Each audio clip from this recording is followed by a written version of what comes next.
Imagine waking up one morning and realizing that the life you spent years building can change in a single phone call. Your job can disappear. Your confidence can collapse. Your carefully planned future can suddenly become uncertain. And when that happens, the questions you once avoided become impossible to ignore. How much money is enough? What does real freedom actually mean? Can a man be successful without sacrificing his health, relationships, and peace? Can intimacy exist without performance, pressure, or fear? And who are you when the titles, achievements, income, and approval disappear? Daniel thought he knew the answers. He believed security came from earning more. Confidence came from succeeding. Masculinity came from performing. Love meant keeping everything together. Freedom meant reaching a financial number large enough that nothing could ever hurt him again. Then life interrupted the plan. What followed was not a story about becoming perfect. It was a journey toward becoming capable of facing uncertainty without panic, building wealth without worshiping money, pursuing ambition without losing himself, and experiencing intimacy without turning it into a test of worth. Along the way, Daniel discovered principles that changed everything. Build financial margins before you need them. Invest in skills as carefully as you invest money. Protect your health because earning power depends on it. Communicate before resentment becomes a crisis. Respect boundaries. Stop confusing desire with necessity. And never allow someone else's definition of success to become your prison. Most importantly, he learned that freedom isn't the absence of problems. It's the ability to meet problems without surrendering your choices.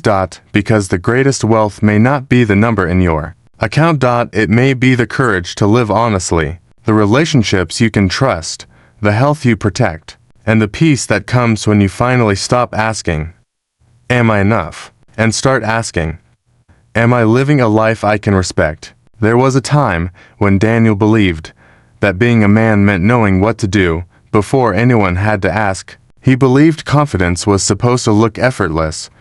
Desire was supposed to be automatic. Relationships were supposed to make sense without difficult conversations, and money was supposed to accumulate as a natural reward for working hard. He had absorbed these ideas so gradually that he could not remember when they had become part of him. They were everywhere, in jokes between friends, in movies, in advertisements, in conversations at work, in the silences of his family, and in the expectations he had placed upon himself. Nobody had sat him down and explained the rules. Somehow, he had learned them anyway, and because everyone around him seemed to be following the same invisible script, Daniel assumed the script must be true. At 38, he had a respectable career, a comfortable apartment, a growing investment account, and a relationship that looked stable from the outside. He had no obvious reason to complain. His friends sometimes told him he was lucky. His colleagues described him as composed.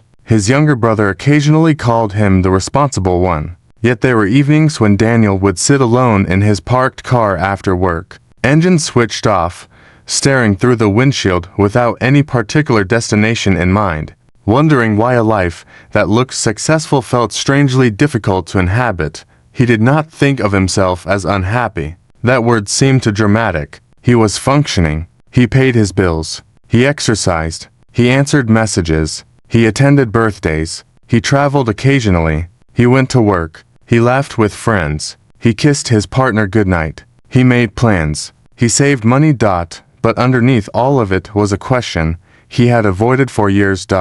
Who am I when I am not performing the version of masculinity I think everyone expects? The question frightened him because he had no immediate answer.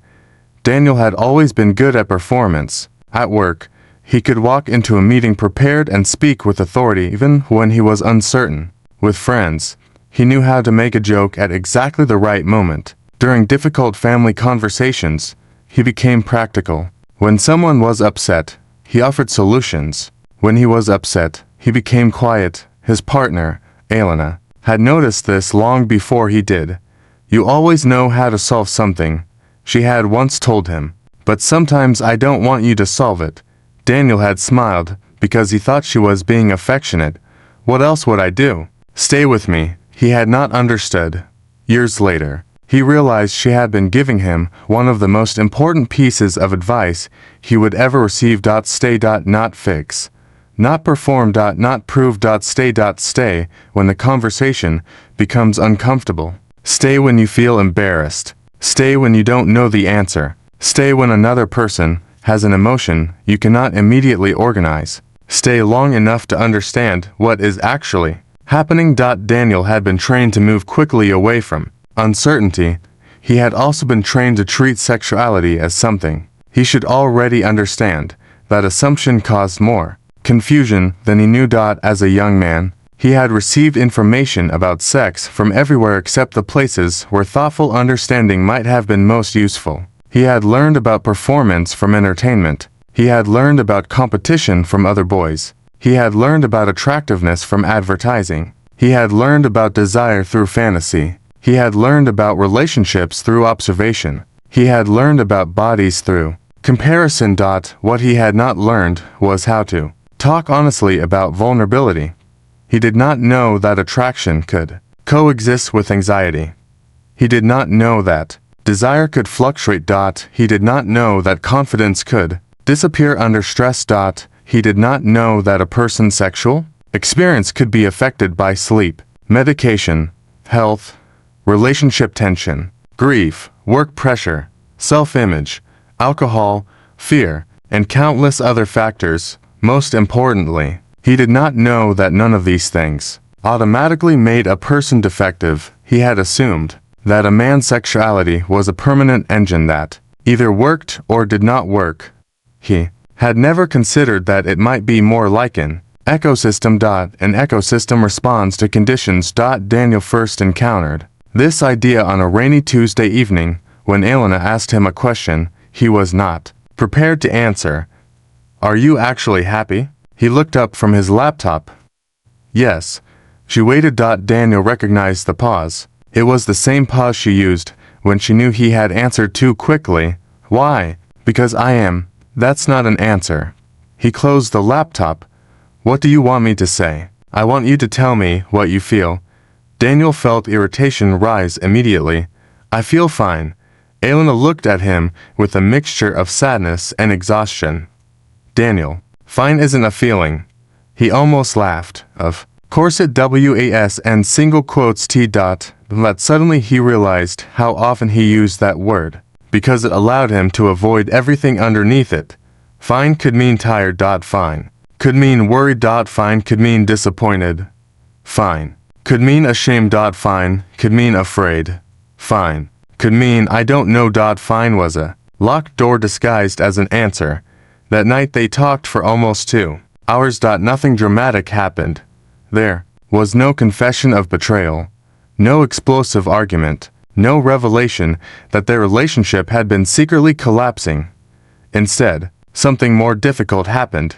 They became honest. Elena told him she sometimes felt lonely beside him. Daniel initially wanted to defend himself. He wanted evidence. How could she be lonely when they spent so much time together? But he remembered her earlier sentence. Stay. So he listened. She explained that he was physically present, but often mentally elsewhere. When she tried to share something emotional, he immediately offered solutions. When she wanted affection, he sometimes interpreted it as a request for sex. When she wanted sex, he occasionally interpreted hesitation as rejection. When he experienced sexual difficulty, he became embarrassed and distant rather than telling her what was happening inside him. Daniel felt exposed, but he also felt something unexpected. Relief. He had spent years believing that vulnerability would make him less masculine. Instead, vulnerability was making the relationship more honest. That night he said something he had never said clearly before. Sometimes I don't feel confident about sex. Elena did not laugh. She did not look disappointed. She simply said, I know. He stared at her. You know, I can tell. The answer hit him harder than criticism would have. He had thought he was hiding his anxiety. He wasn't. He was simply hiding it from himself. That was the beginning. Not the beginning of a perfect transformation. Not the beginning of instant confidence. It was the beginning of Daniel questioning the assumptions he had inherited. He started with a simple observation. Person can know how to perform confidence without actually feeling safe. That distinction mattered. Daniel began noticing how often men were encouraged to demonstrate certainty rather than develop self-awareness. Be decisive. Be strong. Don't hesitate. Take control. Don't show weakness. Always want sex. Always be ready. Never worrying about your body. Never admit insecurity. Never ask whether you are enough. The problem was not that strength, confidence, initiative, or sexual desire were bad. The problem was turning them into compulsory performances. If a man believed he had to be confident every moment, then ordinary uncertainty became evidence of failure. If he believed he had to want sex all the time, changes in desire became frightening. If he believed he had to satisfy a partner perfectly, intimacy became an examination. If he believed his worth depended on sexual performance, pleasure became pressure. Daniel began to see the trap. Pressure can interfere with the very experience a person is trying desperately to create. He remembered nights when he had been so focused on whether everything was going well that he had barely experienced the moment itself. Was I doing enough? Does she seem satisfied? Am I taking too long? Am I responding correctly? What if something goes wrong? What if I disappoint her?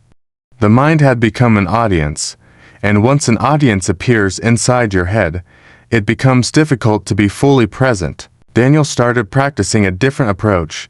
Instead of asking, "How am I performing?" he asked, "What am I experiencing?" Instead of asking, "Am I good enough?" he asked, "Are we connected?" Instead of asking, "How do I guarantee the outcome?" he asked, "What is happening right now?" The questions were simple. Their effects were not. He began learning that sexuality was not merely about a mechanical response.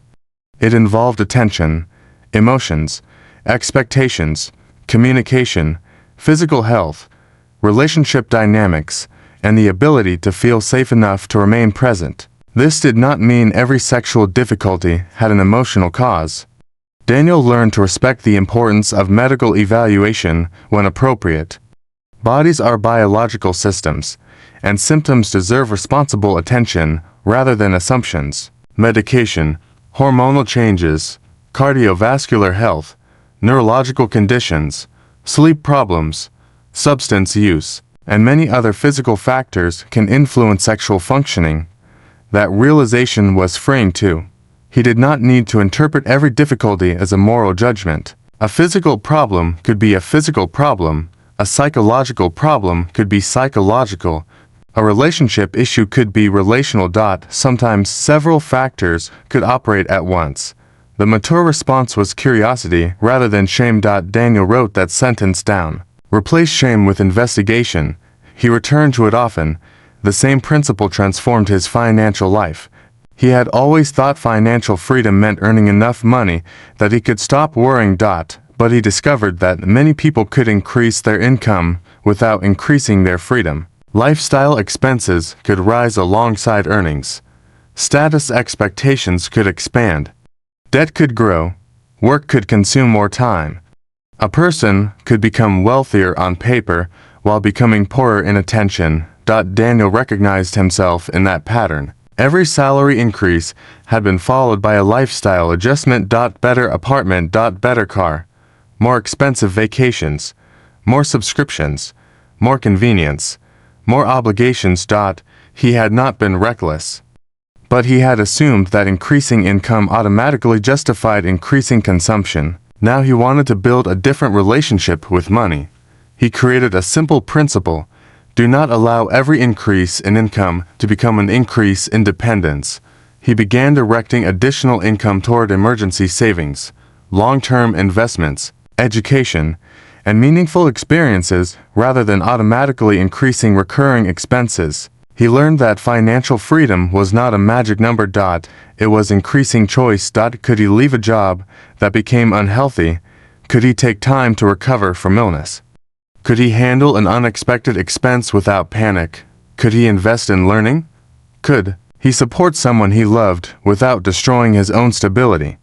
Could he say no to work that violated his values? Money could not answer every question, but it could create room to answer some of them. Daniel also began examining the connection between money and masculinity. He had spent years unconsciously linking income to worth. A successful man earned more. A successful man provided.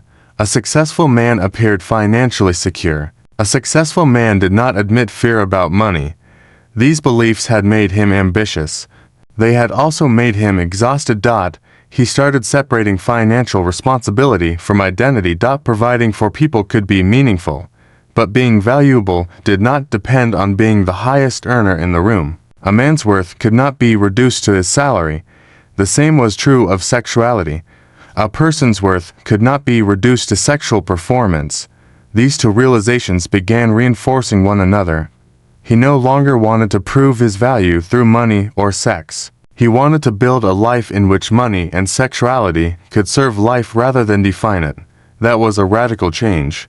One Saturday morning, Daniel attended a small workshop led by a physician and educator. The room contained fewer than 20 people. Some were married, some were dating, some were single. One man had recently divorced, another was preparing for marriage. There were different ages, backgrounds, and personalities. The speaker began with an unexpected statement. Many people come here believing they have a performance problem. Often, they have a pressure problem. Daniel leaned forward. The speaker continued. When you evaluate yourself constantly, you stop experiencing yourself. You become both the performer and the judge. Daniel felt as though someone had described the inside of his mind. The speaker asked the group to imagine two different experiences. In the first, a person is thinking about whether they are succeeding. In the second, a person is curious about sensation, emotion, communication, and connection. Which experience is more likely to contain genuine presence? Daniel knew the answer, but knowing it intellectually was not enough. He had to practice. That became the central theme of the months that followed. Practice. Not perfection. Daniel and Elena began having conversations before problems became emergencies. They talked about affection. They talked about stress. They talked about expectations. They talked about what made each of them feel connected. They talked about what felt uncomfortable. They talked about boundaries. They talked about the difference between affection and sexual expectation. These conversations were sometimes awkward. Daniel initially wanted to make everything efficient. Can we just establish the rules? Elena laughed. You're trying to turn intimacy into a project plan. He laughed. She was right. Not everything meaningful could be optimized. Some things needed to be experienced. Daniel began noticing how often he tried to eliminate uncertainty. When uncertainty was actually part of intimacy, you cannot know exactly what another person will feel. You cannot guarantee that every encounter will be extraordinary. You cannot force desire. You cannot schedule emotional closeness with mathematical precision. You can communicate. You can listen. You can respect. You can pay attention. You can create conditions in which connection is more likely, but you cannot manufacture another person's internal experience. That realization reduced pressure. It also increased respect. Elena was not an audience. She was another person. Her preferences could change. Her feelings could change. Her body could change. His body could change. Their relationship could change. The goal was not to freeze intimacy in one perfect form. The goal was to keep discovering each other. Daniel began applying the same philosophy to himself. He stopped assuming that every change in desire meant something was wrong. Stressful weeks affected him. Poor sleep affected him. Work affected him. Arguments affected him. Anxiety affected him. Sometimes he wanted closeness. Sometimes he wanted rest. Sometimes he felt spontaneous desire. Sometimes desire appeared only after emotional connection had already begun. Instead of demanding that his sexuality follow one fixed pattern, he became curious about the conditions that influenced it. He started sleeping more consistently. He reduced alcohol. He exercised without treating exercise as punishment. He paid attention to medication effects and discussed concerns with healthcare professionals rather than searching for alarming explanations online. He stopped using his body, an object of constant inspection. He began treating health as a foundation, rather than a performance. This changed how he thought about aging. For years, he had feared getting older, because he believed masculinity was something a man had to prove physically. Now he began thinking differently. Aging could involve change without meaning decline in every dimension. Strength could be maintained. Health could be supported. Sexual expression could evolve. Intimacy could deepen. Desire could change in form. Experience could bring patience. Communication could improve. A man did not become less valuable because his body was not 25 anymore. That belief alone lifted a weight he had carried for years. Daniel began speaking differently with his friends. At first, he was careful. He did not want to lecture them. He simply started asking questions.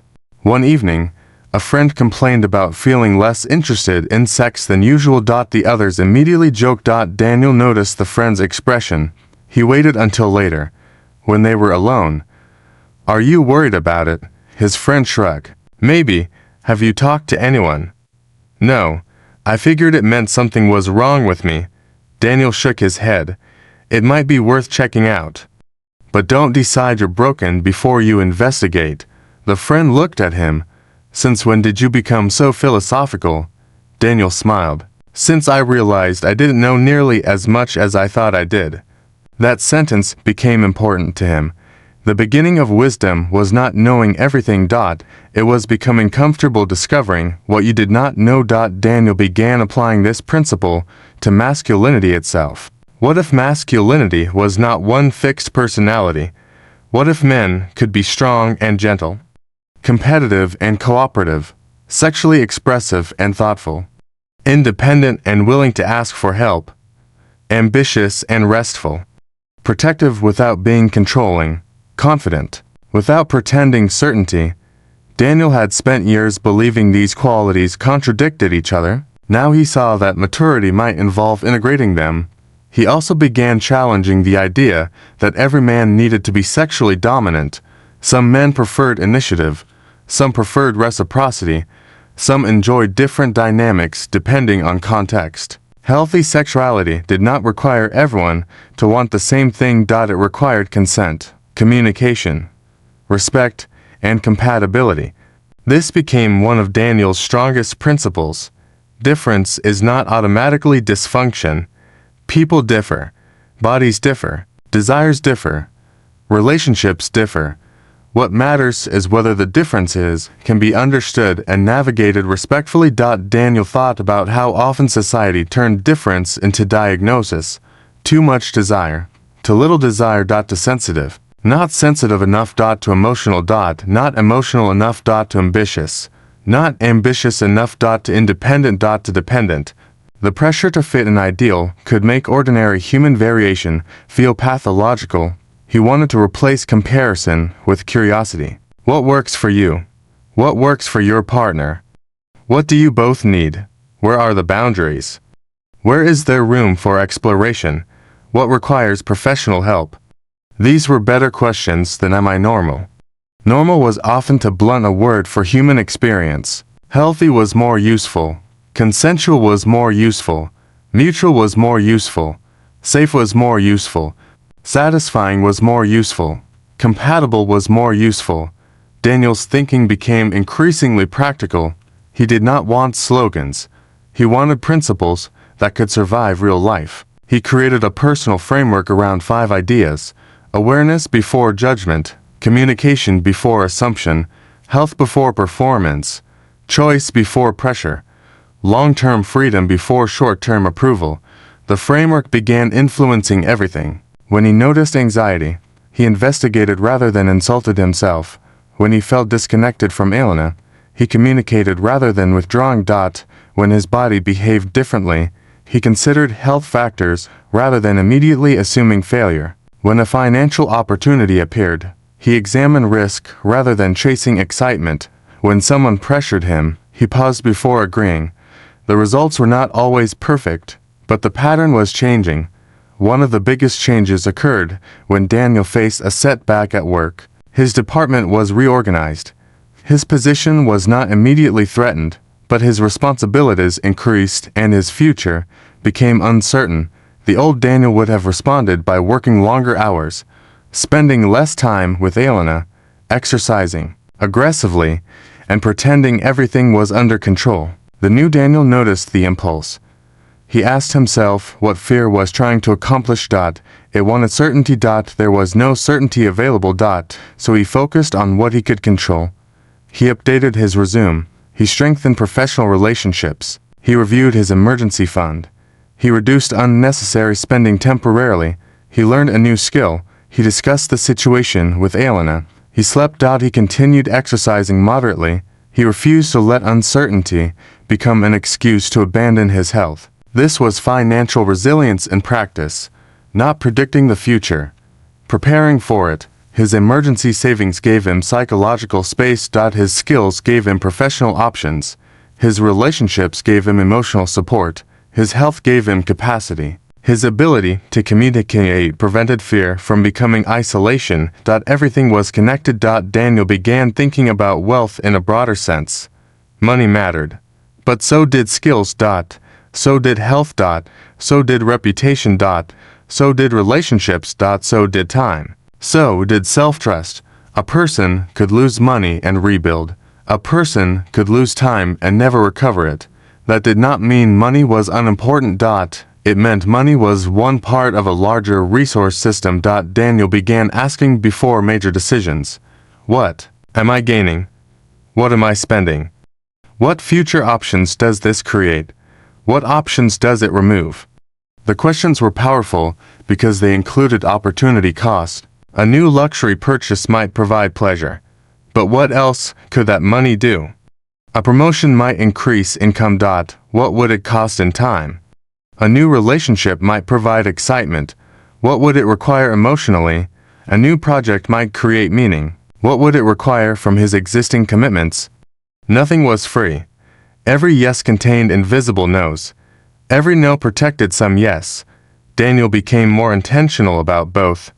He also stopped believing that financial freedom meant retiring as early as possible. For some people, early retirement might be an excellent goal.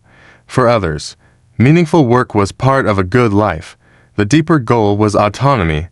Could you choose how you used your time? Could you work because you wanted to create value rather than because you were terrified of financial collapse? Could you take a break without your entire life unraveling? Could you reduce work if your health required it? Could you support people without sacrificing everything? Freedom was the ability to make those choices. Daniel realized that the same principle applied to sexuality. Sexual freedom did not mean saying yes to everything. It meant having enough autonomy to know what you wanted, what you did not want, what you were curious about, and what your boundaries were while respecting the same freedom in another person. Freedom without responsibility was not maturity. It was impulse. Freedom with responsibility was choice. That distinction became central to Daniel's understanding of adult sexuality. He no longer viewed consent as a bureaucratic requirement standing between people and pleasure. He saw consent as part of intimacy. If two people could speak honestly, pause safely, change direction without punishment, and trust that boundaries would be respected, they had created something valuable. Safety did not eliminate excitement. For many people, it made genuine exploration possible. Daniel became especially aware of the role of communication in reducing misunderstandings. He had once expected partners to infer what he wanted. Now he asked. He had once interpreted silence. Now he checked in. He had once assumed that a partner's reaction was about him. Now he considered other possibilities. Stress, fatigue, health, mood, history, relationship dynamics. He did not use these possibilities to dismiss his partner's experience. He used them to avoid jumping to conclusions. Assumption was fast. Understanding took longer. But understanding was worth the time. This became another principle. Never make a permanent judgment from a temporary state. A difficult night did not define a relationship. A period of low desire did not define a person. A financial setback did not define a career. A sexual difficulty did not define masculinity. A mistake did not define character. Daniel realized how often people turn moments into identities. I failed becomes I am a failure. I was rejected becomes I am undesirable. I struggled becomes I am broken. I lost money becomes I am terrible with money. I had a difficult sexual experience becomes I am inadequate. Identity statements make problems heavier because they imply permanence. Daniel began using temporary language. I am experiencing anxiety. I am having difficulty right now. My finances need adjustment. Our relationship needs attention. This situation is uncomfortable. The language created room for movement. If something was happening, it could change. That did not guarantee that change would be easy, but it made change imaginable. Months passed. Daniel's relationship with Elena became calmer. Not because they stopped disagreeing. They still disagreed. The difference was that disagreement no longer automatically threatened the relationship. They could say, I don't like what you're saying, without saying, I don't love you. They could ask for space without creating abandonment panic. They could reconnect after conflict. They could talk about sex without making every conversation a referendum on the relationship. They could discuss money without turning income into a measure of worth. They could plan together without requiring identical personalities. Daniel began to understand that mature intimacy was not constant harmony. It was the capacity to remain connected while acknowledging difference. That was a lesson he wished he had learned earlier. He thought about younger men who might be growing up with the same invisible expectations he had carried. He wished someone had told them, you do not have to know everything. Your body is not a machine designed to prove your worth. Desire is not a command. Performance is not identity. Asking for help is not failure. Communication is not weakness. Your partner is not a judge. Your income is not your value. Your emotions are not enemies. Your boundaries do not make you selfish. And uncertainty is not evidence that something has gone wrong. These were not excuses to avoid responsibility. They were invitations to take responsibility more intelligently. Daniel had once thought responsibility meant carrying everything alone. Now he thought responsibility meant knowing what was yours to carry and what was not. His partner's emotions mattered. They were not automatically his responsibility to fix. His health was his responsibility, but he did not have to diagnose himself. His financial future mattered, but he did not need to predict markets. His sexual well-being mattered, but he did not have to measure himself against unrealistic standards. His relationship mattered, but he could not control another person's feelings. This distinction gave him room to breathe. He began teaching it informally to people who asked him for advice, not because he considered himself an expert. He remained cautious about that word. He simply shared what he had learned. One of his favorite statements became, your goal is not to become a perfect man. Your goal is to become an honest one who can keep learning. That was the philosophy he wanted to carry forward. He knew there would be future challenges. Bodies change. Relationships evolve. Careers shift. Markets fall. Parents age. Friends move. People experience illness. Desire changes. Confidence fluctuates. No framework can remove those realities, but a framework can change how you meet them. Daniel had begun building that capacity. He was no longer waiting to become fearless. He was becoming more willing to investigate, more willing to communicate, more willing to seek professional help when necessary. More willing to acknowledge uncertainty, more willing to protect his long-term financial freedom, more willing to experience intimacy without turning it into a test, more willing to be a man, without constantly performing an image of what a man should be. One evening, months after that rainy conversation with Elena, Daniel returned to the same parked car where he had once spent so many evenings, wondering why his successful life felt strangely empty. He turned off the engine. The city moved around him. He looked at his reflection in the rearview mirror. Nothing about his face looked dramatically different. He still had worries. He still had ambitions. He still had insecurities. He still had questions. But he noticed something. He was no longer trying to hide those things from himself. That was enough to make him smile. He opened his phone, saw a message from Elena, and replied, Then he sat for another minute. Before driving home, he thought about all the invisible rules he had inherited. Be certain, be strong, be successful, be desirable, be wealthy, be ready, never hesitate, never need help, never admit fear. He no longer needed to reject every one of those ideas. Some contained useful qualities. Strength mattered.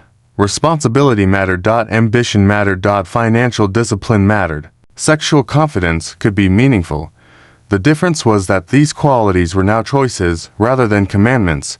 He could be strong without being rigid, ambitious without being consumed. Sexually confident without making performance his identity, financially disciplined without becoming obsessed with money.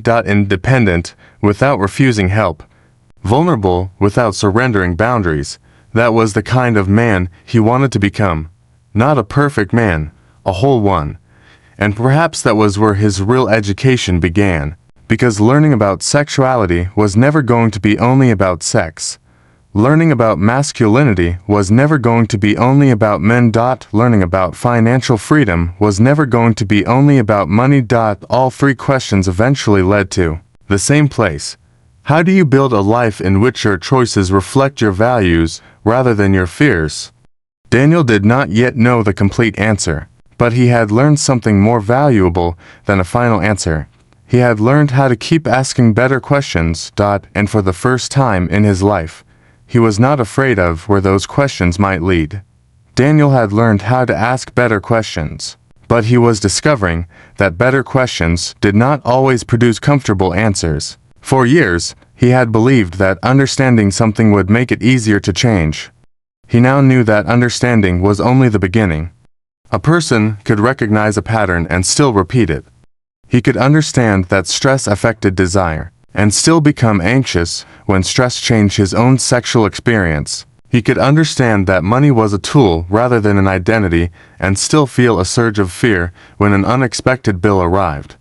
He could understand that intimacy required communication, and still want to retreat when a conversation touched an old insecurity. Knowledge opened the door. Practice required walking through it. Daniel's next lesson arrived during an ordinary week. His workload increased again. A major project was approaching its deadline, and his manager had begun sending messages late at night. At first, Daniel responded because he wanted to demonstrate reliability. Then he responded because everyone else seemed to be doing it. Eventually, he responded because he felt guilty whenever he did not. He noticed the pattern one Thursday at 11:45 at night. He was lying in bed beside Elena, answering an email on his phone. Elena was asleep. Daniel looked at the screen and suddenly realized that the message could easily wait until morning. He turned the phone off. For a moment, he felt guilty. Then he remembered something he had written months earlier. Every recurring obligation is a decision about your future time. He had been thinking about financial commitments when he wrote it. Now he understood that attention worked the same way. If he gave every employer, notification, request, and expectation access to his attention whenever they demanded it, he was spending a resource he could never replenish. Time was not merely something he managed. It was something he gave away. The next morning, he spoke with his manager about reasonable expectations around after-hours communication. The conversation was uncomfortable, but it went better than he expected. His manager explained that some messages had been sent late because of his own schedule, not because he expected immediate responses. Daniel had assumed pressure where there was partly only ambiguity. That realization stayed with him. Assumption creates unnecessary suffering. He began noticing how often he filled gaps in information with the explanation that frightened him most. If Elena was quiet, perhaps she was upset with him. If his manager did not respond, perhaps he had done something wrong. If his sexual response changed, perhaps something was seriously wrong. If the market fell, perhaps he had made a terrible financial decision. If a friend canceled plans, perhaps the friendship was weakening. His mind was exceptionally good at writing stories. The problem was that it rarely labeled them as stories. Daniel began using a new habit.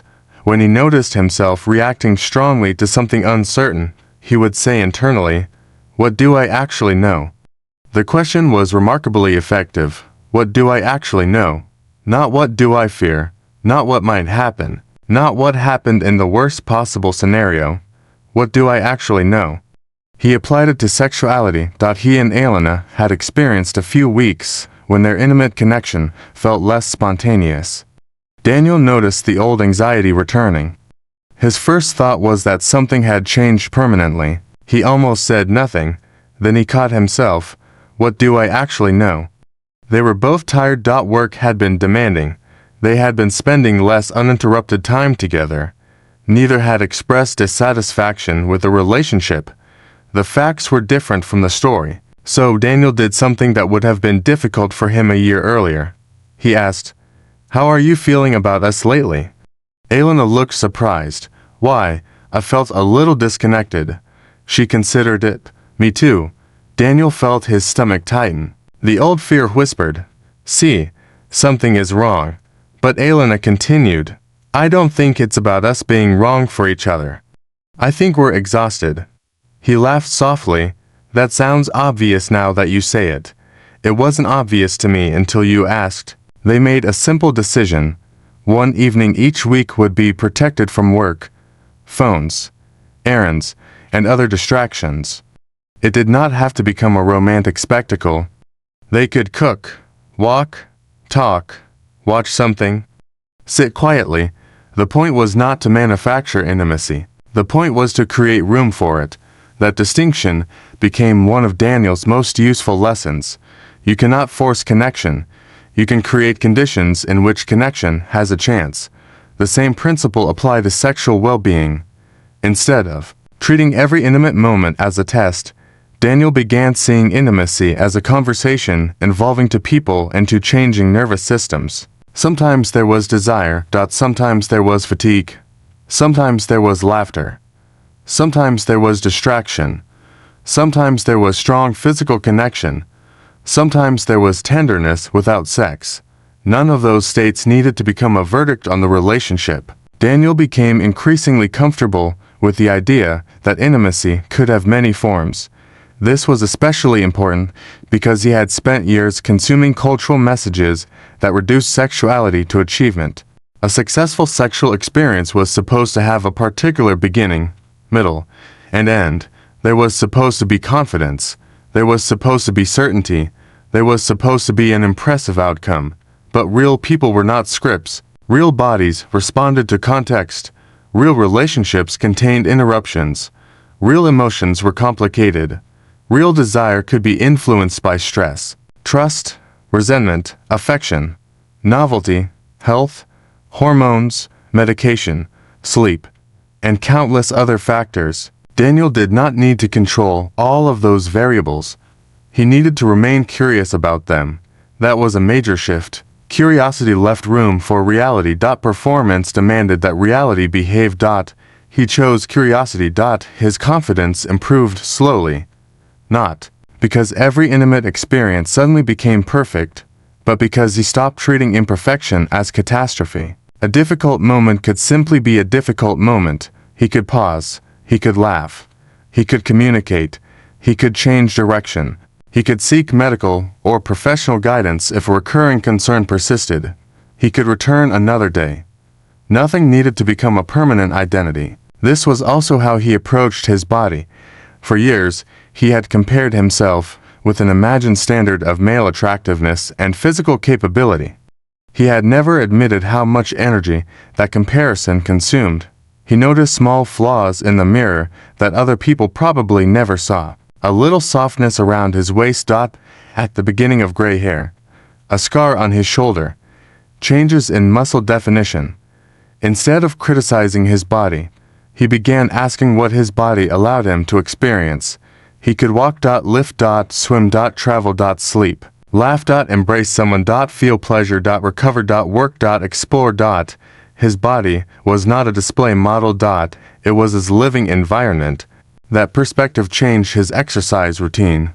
He still wanted to become stronger, but strength was now about capacity rather than punishment. He did not exercise because he hated his body. He exercised because he wanted to inhabit it well. That difference mattered. The same shift happened with food. He stopped thinking of eating as a moral test. Food was nourishment, pleasure, culture, social connection, and sometimes convenience. He wanted patterns he could maintain rather than rules he could obey for 3 weeks before rebelling. Sustainability became one of his favorite words. He began asking the same question about everything. Can I live this way for years? A financial plan that required constant deprivation was not sustainable. A work schedule that required chronic exhaustion was not sustainable. A relationship that required permanent self-suppression was not sustainable. A health routine based on shame was not sustainable. A sexual relationship built around performance pressure was not sustainable. Sustainable did not mean effortless. It meant resilient enough to survive ordinary human imperfection. Daniel became less interested in dramatic transformation and more interested in systems. He automated part of his savings. He created a simple monthly spending review. He kept an emergency fund. He diversified his long-term investments according to his goals and risk tolerance rather than chasing whatever investment was receiving attention online. He increased his skills. He maintained professional relationships. He protected his health. These were not exciting decisions. That was precisely why they mattered. Financial freedom was often built through boring behaviors, repeated long enough to become powerful. Daniel began to appreciate boring. Boring meant predictable. Predictable meant resilient. Resilient meant freedom. He stopped checking his investments every day. At first this was difficult. Market headlines seemed designed to trigger fear. Prices moved. Commentators predicted disasters. Others predicted extraordinary gains. Everyone sounded certain. Daniel realized that certainty itself was being sold. He returned to his principles. What is my time horizon? What risk can I actually tolerate? What does my plan require? Has my situation changed? If not, why am I reacting? He learned that emotional discipline was part of financial literacy. Knowing how investments work was useful. Knowing how you behave under pressure was essential. A person could understand diversification and still panic sell. A person could understand compound growth and still chase quick profits. A person could understand budgeting and still spend impulsively when emotionally overwhelmed. Money behavior was not purely mathematical. It was psychological. Daniel began noticing his own emotional spending. After stressful days, he sometimes ordered expensive food. After difficult meetings, he browsed online stores. After moments of insecurity, he became attracted to things that symbolized success. He did not ban these purchases. Instead, he inserted a pause. Am I buying the object, or am I buying the feeling? Sometimes the answer was both. Sometimes the purchase was reasonable. Sometimes he closed the browser. The pause was enough. Choice had entered the process. He began using the same pause in arguments. When Elena said something that triggered him, he tried not to respond immediately. His body would tighten. His mind would produce a defense. He would want to explain. Then he would breathe. What am I trying to protect? Sometimes it was pride. Sometimes fear. Sometimes an old wound. Sometimes a legitimate boundary. Not every emotional reaction was irrational. That was another lesson. Emotional awareness did not mean distrusting emotions. It meant listening without surrendering automatic control. Daniel began treating emotions as signals rather than commands. Anger might indicate a boundary. Fear might indicate uncertainty. Sadness might indicate loss. Jealousy might indicate insecurity, unmet needs, or fear of abandonment. Shame might indicate a conflict between behavior and values, or it might simply reflect an inherited belief. The signal required interpretation. That was different from obedience. One evening, Daniel and Elena were discussing a friend who had recently ended a relationship. Elena said, I think he stayed because he was afraid of being alone. Daniel nodded. Maybe. She looked at him. Do you think fear of being alone is worse than being with the wrong person? Daniel thought about it. I used to think so. Now I'm not sure. What do you mean? I think being alone and being lonely are different things. Elena smiled. That's true. Daniel continued. And being in a relationship doesn't automatically mean you're connected. He remembered the years when he had felt lonely while sitting beside someone he loved. Loneliness was not always the absence of people. Sometimes it was the absence of being known. That realization changed his understanding of intimacy. Connection required some degree of visibility. You had to let another person know what was happening inside you. Not everything. Privacy mattered. Boundaries mattered. But hiding every vulnerability made genuine closeness difficult. Daniel practiced revealing small truths. I'm worried about work. I'm embarrassed about that. I need reassurance. I don't know what I want yet. I'm feeling disconnected. I want to be close, but I don't have much energy. These sentences were not dramatic. They were honest. And honesty accumulated. The more he practiced, the less terrifying it became. He began discovering that relationships could survive truth. That did not mean every relationship would. Some people respond poorly to vulnerability. Some relationships are unsafe. Some people use disclosed weaknesses against others. Daniel learned that trust should be built gradually and that vulnerability did not require abandoning judgment. This mattered deeply. He did not want his new philosophy to become another extreme. He had spent years believing that emotional suppression was strength. He did not want to replace that with emotional exposure to everyone. Healthy boundaries still mattered. A person could be honest and private, open and discerning, vulnerable and self-protective, strong and tender. The goal was not maximum disclosure. It was appropriate disclosure. Daniel began seeing maturity as the ability to hold two truths simultaneously. I can love you and disagree with you. I can trust you and still have boundaries. I can want sex and still accept no. I can experience rejection without becoming worthless. I can earn more money without needing to spend more. I can be ambitious without making work my identity. I can want independence and still need people. I can be confident and still say, I don't know. These combinations once seemed contradictory. Now they seemed human. The more Daniel understood this, the more compassion he developed for other men. He thought about the pressure many men experienced, but rarely discussed. The pressure to provide. The pressure to initiate. The pressure to know. The pressure to be desirable. The pressure to remain physically capable. The pressure to conceal fear. The pressure to recover quickly. The pressure to solve. The pressure to compete. Some men responded by becoming emotionally distant. Others became controlling. Others chased status. Others used sex as validation. Others withdrew completely. None of these patterns excused harmful behavior. Understanding was not the same as excusing. But Daniel believed that understanding the pressure could help explain why, though many men struggled to develop healthier alternatives, a person cannot choose a different response until they recognize the response they are already using. That was why self-awareness mattered. Daniel began keeping a brief evening record. What happened today? What did I feel? What did I do? What was I trying to accomplish? What worked? What did not? What would I try differently? He kept it practical. No elaborate system. No demand for perfect introspection. Just enough to notice patterns. After several weeks, he discovered something surprising. His worst decisions often occurred when he was tired. Tired meant less patience. Less patience meant more conflict. More conflict meant emotional stress. Stress meant impulsive spending and less interest in intimacy. Less intimacy created more insecurity. The cycle fed itself.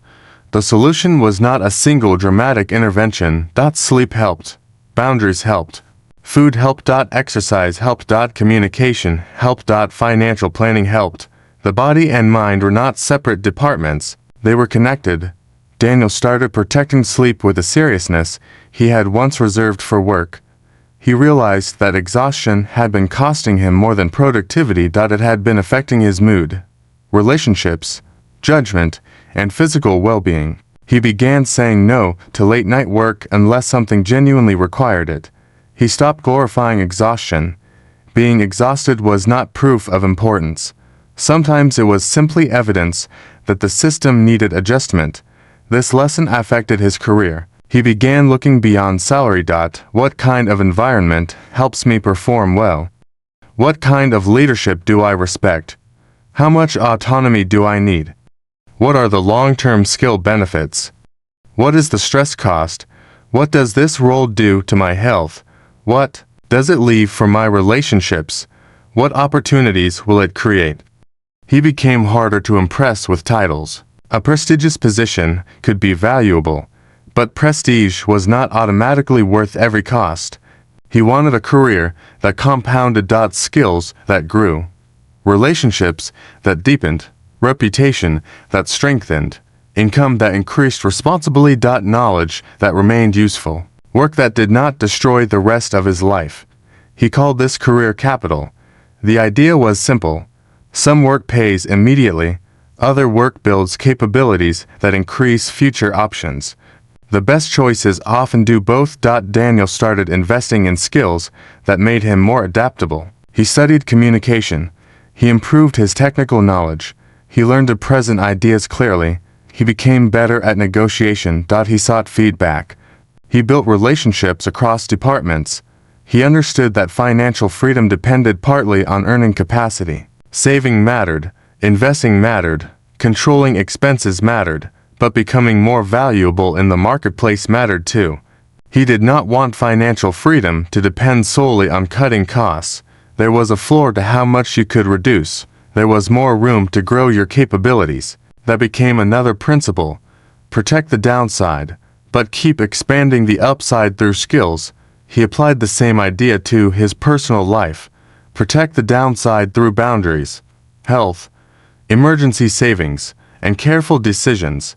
Expand the upside through learning, connection, curiosity, creativity, and meaningful risk. The combination was powerful. Daniel became more comfortable with calculated risk. He had once avoided uncertainty entirely. Now he asked whether the potential benefit justified the downside and whether he could survive the worst reasonable outcome. That was how he approached a professional opportunity to speak at a conference. Public speaking terrified him. He nearly declined. Then he calculated, what was the downside? A difficult presentation. Embarrassment. Learning. What was the upside of visibility? Practice. New relationships. Professional credibility. He accepted. He prepared thoroughly. The presentation was not perfect. At one point, he lost his train of thought. He paused. Took a breath. Continued.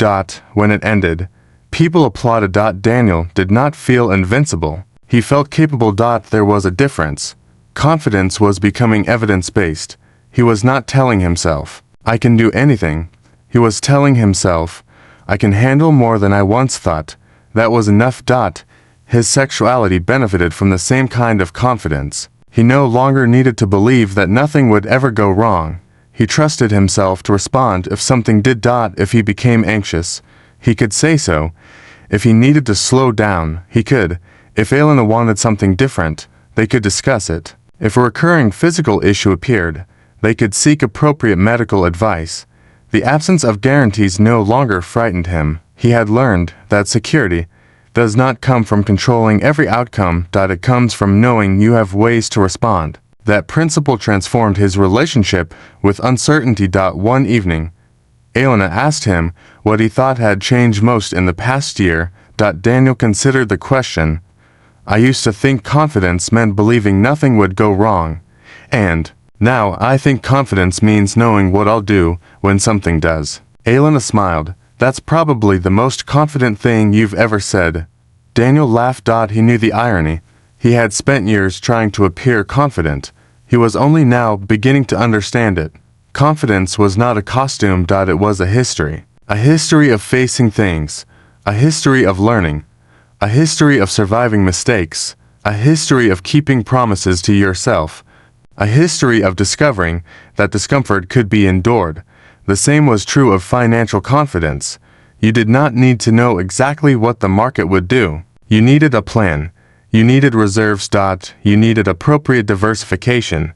You needed reasonable expectations. You needed the discipline to avoid making permanent decisions based on temporary fear. And you needed humility. There would always be something you did not know. Daniel liked humility because it protected him from certainty. He had become skeptical of anyone promising guaranteed results in health, relationships, sex, or finance. Human beings were too complicated. Markets were too unpredictable. Bodies were too individual. Relationships were too dynamic. Any responsible approach needed room for uncertainty. This did not mean giving up. It meant replacing promises with principles. Principles could survive changing circumstances. Daniel began writing down the principles he wanted to remember. Do not confuse performance with worth. Do not confuse desire with obligation. Do not confuse vulnerability with weakness. Do not confuse independence with isolation. Do not confuse income with wealth.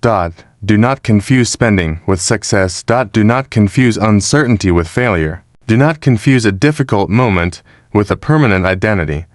And above all, choose the response that creates more freedom tomorrow, not merely more relief tonight. That final principle became his compass. Sometimes the free choice was to rest. Sometimes it was to speak. Sometimes it was to spend. Sometimes it was to save. Sometimes it was to stay. Sometimes it was to leave. Sometimes it was to ask for help. Sometimes it was to accept that no decision could be perfect. Freedom was not one behavior. It was the ability to choose deliberately. Daniel's journey was far from complete. In fact, he was beginning to understand that there was no final version of himself waiting at the end. Bodies changed. Relationships changed. Careers changed. Priorities changed. The man he was at 38 would not be the man he was at 50. That no longer frightened him. He wanted to remain adaptable. He wanted to keep learning. He wanted to remain curious about his own life. And perhaps that was the most important lesson of all. A healthy adult life was not a finished product. It was a living system. You observe. You adjust. You repair. You grow. You rest. You begin again. Daniel had spent much of his life trying to prove that he was already enough. Now he was learning something more useful. He did not need to prove that he was enough. He needed to live responsibly with the person he was, while continuing to become the person he wanted to be. And that required something far more difficult than performance.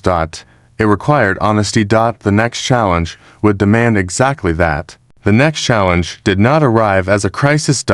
It arrived as an invitation. Daniel received it on a Monday morning while drinking coffee at his desk. A former colleague had contacted him about a senior position at a rapidly growing company. The salary was substantially higher. The title was impressive. The responsibilities were larger. There would be travel, visibility, and the possibility of leading a team. 6 months earlier, Daniel would have accepted before finishing the message. Now he stared at the screen. He felt excitement. He also felt tension. That combination confused him. He had spent years assuming that the right opportunity should produce certainty. If something was good for him, he thought, he should feel immediately enthusiastic. But experience had taught him otherwise. Sometimes growth feels exciting and frightening at the same time. He wrote the details on a sheet of paper. Higher income. More responsibility. More travel. Less predictable schedule. Greater professional exposure. Potentially faster career growth. Potentially greater stress. He looked at the list. Then he wrote a second question underneath it. What kind of life would this job require me to live? That question changed the conversation. The old Daniel would have asked whether the position was prestigious. The newer Daniel asked whether it was compatible with his values. He discussed it with Elena. She did not tell him what to do. Instead, she asked, "What are you hoping the money will give you?" Daniel thought about it. More freedom. Would this job actually give you more? He looked at the numbers again. The salary would increase dramatically. But the schedule could consume evenings and weekends. He might travel several days every month. He would have less flexibility. The job could accelerate his financial goals while simultaneously reducing the time available to enjoy the life those goals were supposed to support. It was a paradox he had never considered carefully enough. You can become financially richer while becoming poor. Daniel did not reject the opportunity. He simply refused to treat the salary as the only variable. He asked the company questions. How often was travel expected? How were performance expectations measured? How much control would he have over his schedule? What did the leadership team consider urgent? How frequently did employees work outside normal hours? What was the turnover rate? Why had the position become available? The answers were revealing. Some were encouraging, some were vague. One response particularly caught his attention. We're looking for someone who is comfortable doing whatever it takes.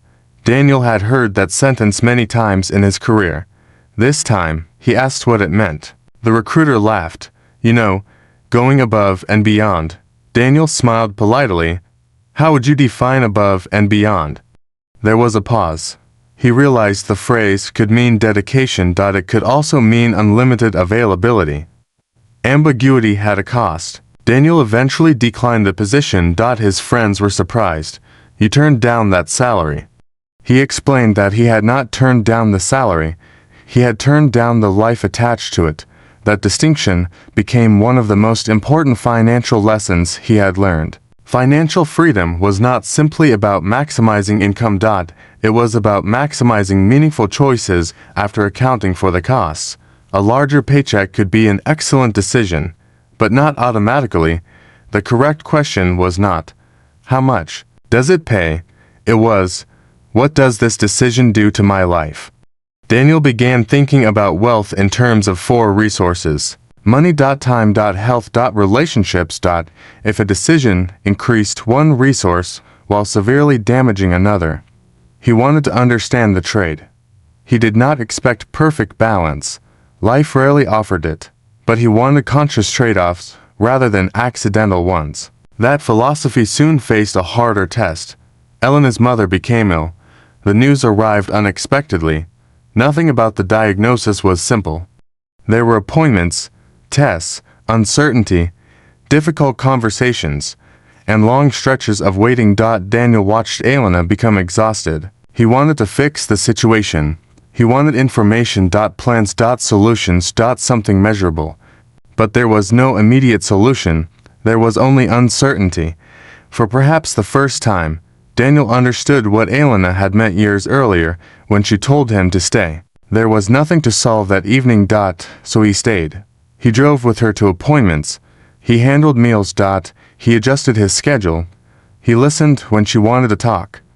He remained quiet when she did not. He learned that support did not always look impressive. Sometimes support was making tea. Sometimes it was sitting in a hospital corridor. Sometimes it was remembering an appointment time. Sometimes it was saying, "You don't have to be strong with me." Daniel saw how deeply the old model of masculinity had influenced both of them. He had thought being useful meant producing solutions. But in moments of grief and uncertainty, presence itself could be useful. He began to understand a broader definition of strength. Strength was not always pushing. Sometimes it was staying. Sometimes it was admitting fear. Sometimes it was letting someone else carry part of the weight. Sometimes it was asking, "What do you need from me right now?" That question became a habit. What do you need from me right now? Not what do I think you need. Not what would make me feel useful. What do you need? The answer was not always something Daniel could provide, and that was okay. He could not control Elena's mother's health. He could not remove Elena's fear. He could not guarantee a good outcome. He could offer companionship. That was enough. The experience changed his understanding of intimacy. Intimacy was not merely about romantic or sexual closeness. It was the capacity to let another person exist fully in your presence. Joy. Fear. Anger. Grief. Confusion. Desire. Silence. All of it. Daniel realized that people often wanted intimacy without discomfort. They wanted closeness long as the other person remained pleasant, but real closeness included witnessing difficult emotions. It required emotional endurance. This did not mean tolerating abuse, manipulation, or cruelty. Boundaries remained essential, but ordinary human pain was not something to flee simply because it made you uncomfortable. Daniel had spent years trying to escape discomfort. Now he was learning to distinguish useful discomfort from harmful discomfort. A difficult conversation could be useful. Humiliation was not. Exercise could be uncomfortable. Injury was not. Saving money could require restraint. Financial deprivation that endangered basic needs was not wisdom. Talking honestly about sexuality could feel awkward. Coercion was not intimacy.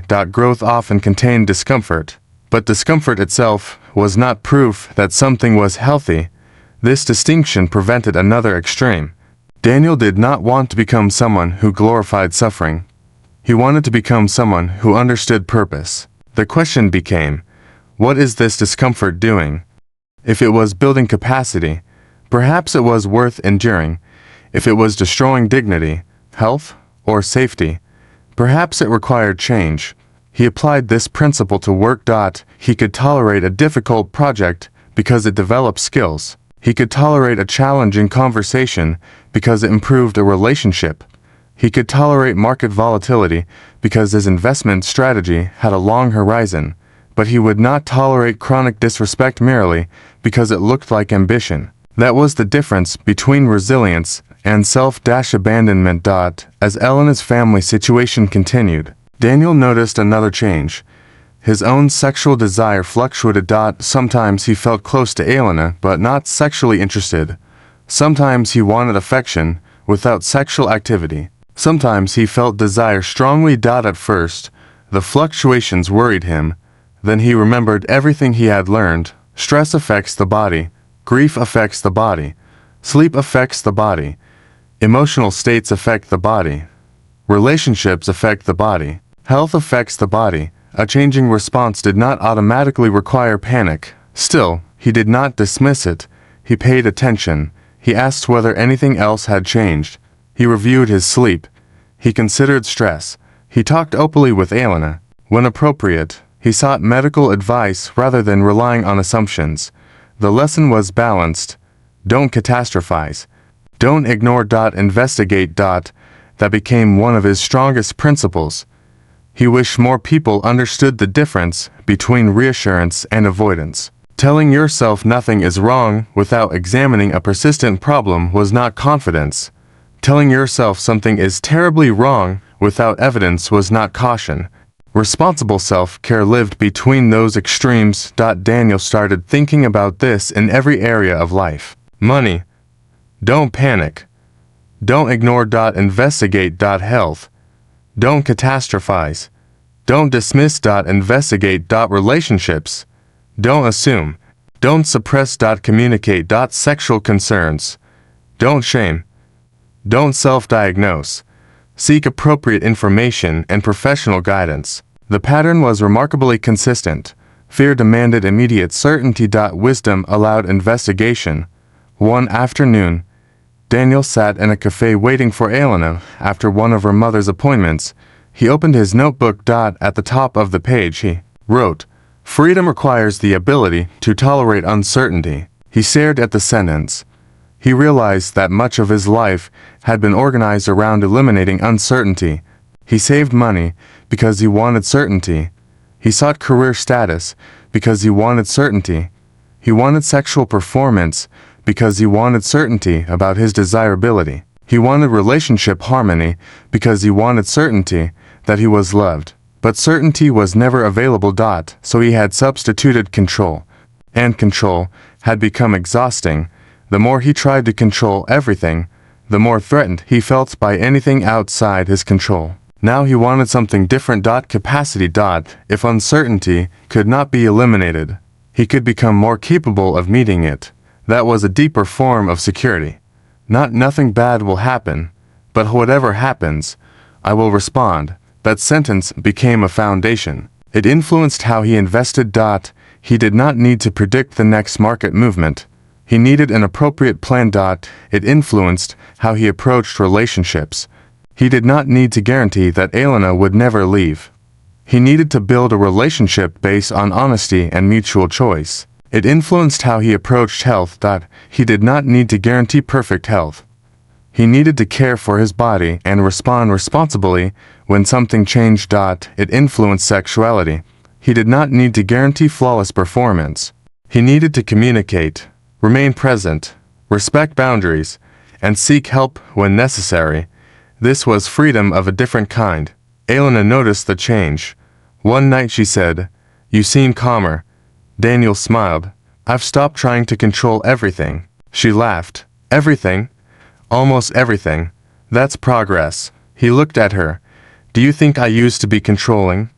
She hesitated. Nah, in the obvious way. What does that mean? You didn't usually tell me what to do. You controlled yourself. Daniel understood immediately. He had controlled his emotions, controlled his image, controlled his vulnerability, controlled his schedule, controlled his spending, controlled his reactions, controlled his sexuality, controlled his appearance, controlled his uncertainty. He had mistaken self-control for self-knowledge. They were not the same. Self-control can be valuable, but excessive control can become another form of fear. Daniel wanted discipline without rigidity. That became his new objective. Discipline should serve life. It should not become another prison. He began applying that principle to money. He enjoyed eating at restaurants. He enjoyed traveling. He liked quality clothing. He liked technology. He did not want to live like a monk in pursuit of a theoretical future. So he created spending categories. Essentials, future security, investments, experiences, giving, personal enjoyment. The percentages could change depending on circumstances. The principle remained: spend intentionally, save automatically, invest patiently, increase earning capacity, avoid destructive debt, protect against emergencies. Do not sacrifice the present completely for a future that may never arrive. That last point mattered. Daniel had seen people become obsessed with financial optimization. Every purchase became a calculation. Every vacation became irresponsible. Every pleasure became a threat to retirement. He did not want that. Money was supposed to expand life, not shrink it. The goal was enough. Enough was not identical for everyone. For Daniel, enough meant having a strong emergency reserve, manageable obligations, growing investments, and the ability to make meaningful career decisions without immediate financial panic. Beyond that, additional money could be useful, but it would not automatically make him happier. He became careful about lifestyle inflation. When his income increased, he did not immediately upgrade everything. He allowed some spending to rise, but he directed a meaningful portion of additional income toward freedom. He began thinking of every dollar in terms of what it could become. A dollar spent created immediate value. A dollar saved created future flexibility. A dollar invested could potentially compound. A dollar used to learn a valuable skill could increase future earning power. A dollar given could strengthen a relationship or support a cause. The point was not to worship money. The point was to assign it a purpose. That principle gave Daniel a surprising sense of calm. He no longer needed to feel guilty about spending. He simply wanted spending to be conscious. The same applied to sexuality. He did not want to treat desire as something shameful, but he also did not want desire to become an excuse for irresponsibility. Desire mattered. Consent mattered. Consequences mattered. Health mattered. Compatibility mattered. Communication mattered. Pleasure mattered.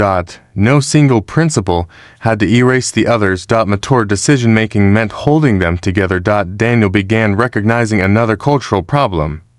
Many people learned about sexuality through extremes. Either sexuality was treated as something dangerous and shameful, or it was treated as entertainment and performance. There was little room for ordinary human complexity. People could have strong desire and still be respectful. They could have low desire and still be healthy. They could be curious and cautious. They could enjoy sex and also need emotional connection. They could prefer monogamy. They could choose other consensual relationship structures. What mattered was not fitting one universal template. What mattered was making informed, ethical choices. Daniel became less interested in judging other people's private lives. He became more interested in asking whether people were treating each other with dignity. That was a much more useful standard. Dignity, consent, honesty, responsibility, mutuality, safety. These became the pillars of his thinking.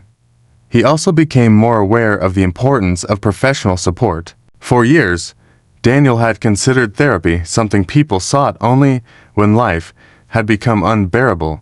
Now he saw it differently. A person did not need to be in crisis to benefit from professional guidance. Doctors could help evaluate persistent physical concerns. Therapists could help with emotional patterns. Sex therapists could help couples navigate persistent sexual difficulties.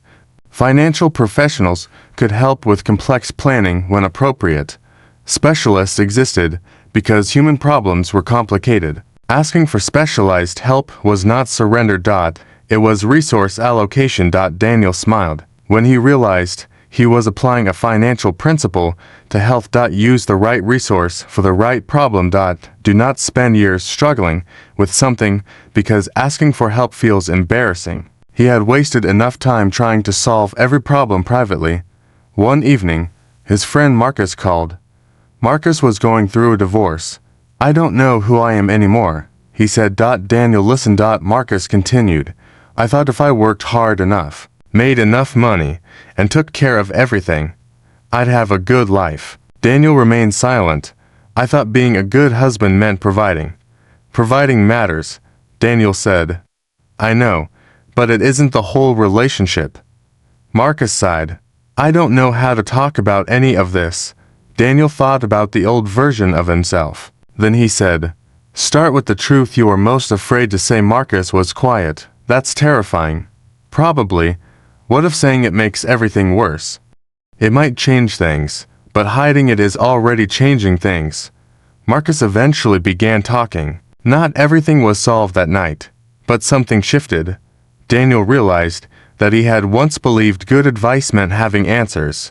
Now he believed good support often meant helping someone ask the question they had been avoiding. That became another lesson. You do not always need to rescue people. Sometimes you need to create enough safety for them to hear themselves. Months earlier, Daniel had wanted a formula for becoming a better man. Now he knew there was no universal formula. There were practices. Notice. Question. Communicate. Choose. Repair. Learn. Rest. Invest. Ask for help. Begin again. He began thinking about masculinity, a direction, rather than an identity badge. Instead of asking, Am I masculine enough? He asked, Am I living with courage? Am I treating people with respect? Am I responsible for my choices? Can I admit when I am wrong? Can I protect my boundaries without violating someone else's? Can I experience desire without being controlled by it? Can I pursue wealth without worshiping it? Can I care for my body without hating it? Can I love someone without trying to own them? These questions were harder than a checklist. They were also more meaningful. Daniel discovered that his relationship with Elena became stronger as he stopped trying to become an ideal partner and started becoming a more honest one. He could tell her when he was tired. He could tell her when he wanted affection. He could tell her when he needed solitude. He could disagree. He could apologize. He could ask for reassurance. He could give reassurance. He could admit when he was wrong. He could laugh at himself.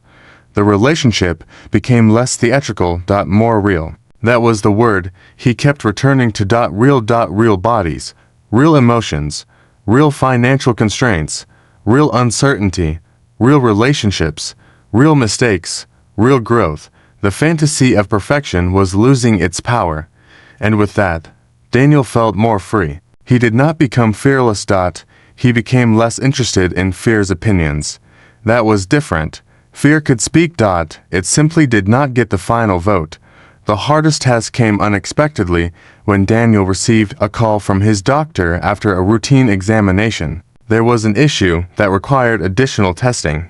The doctor did not sound alarmed, but Daniel heard one phrase and immediately began imagining the worst. For several hours, his mind raced. What if? What if? What if? He recognized the pattern. He wanted certainty. Instead, he had a process. Schedule the test.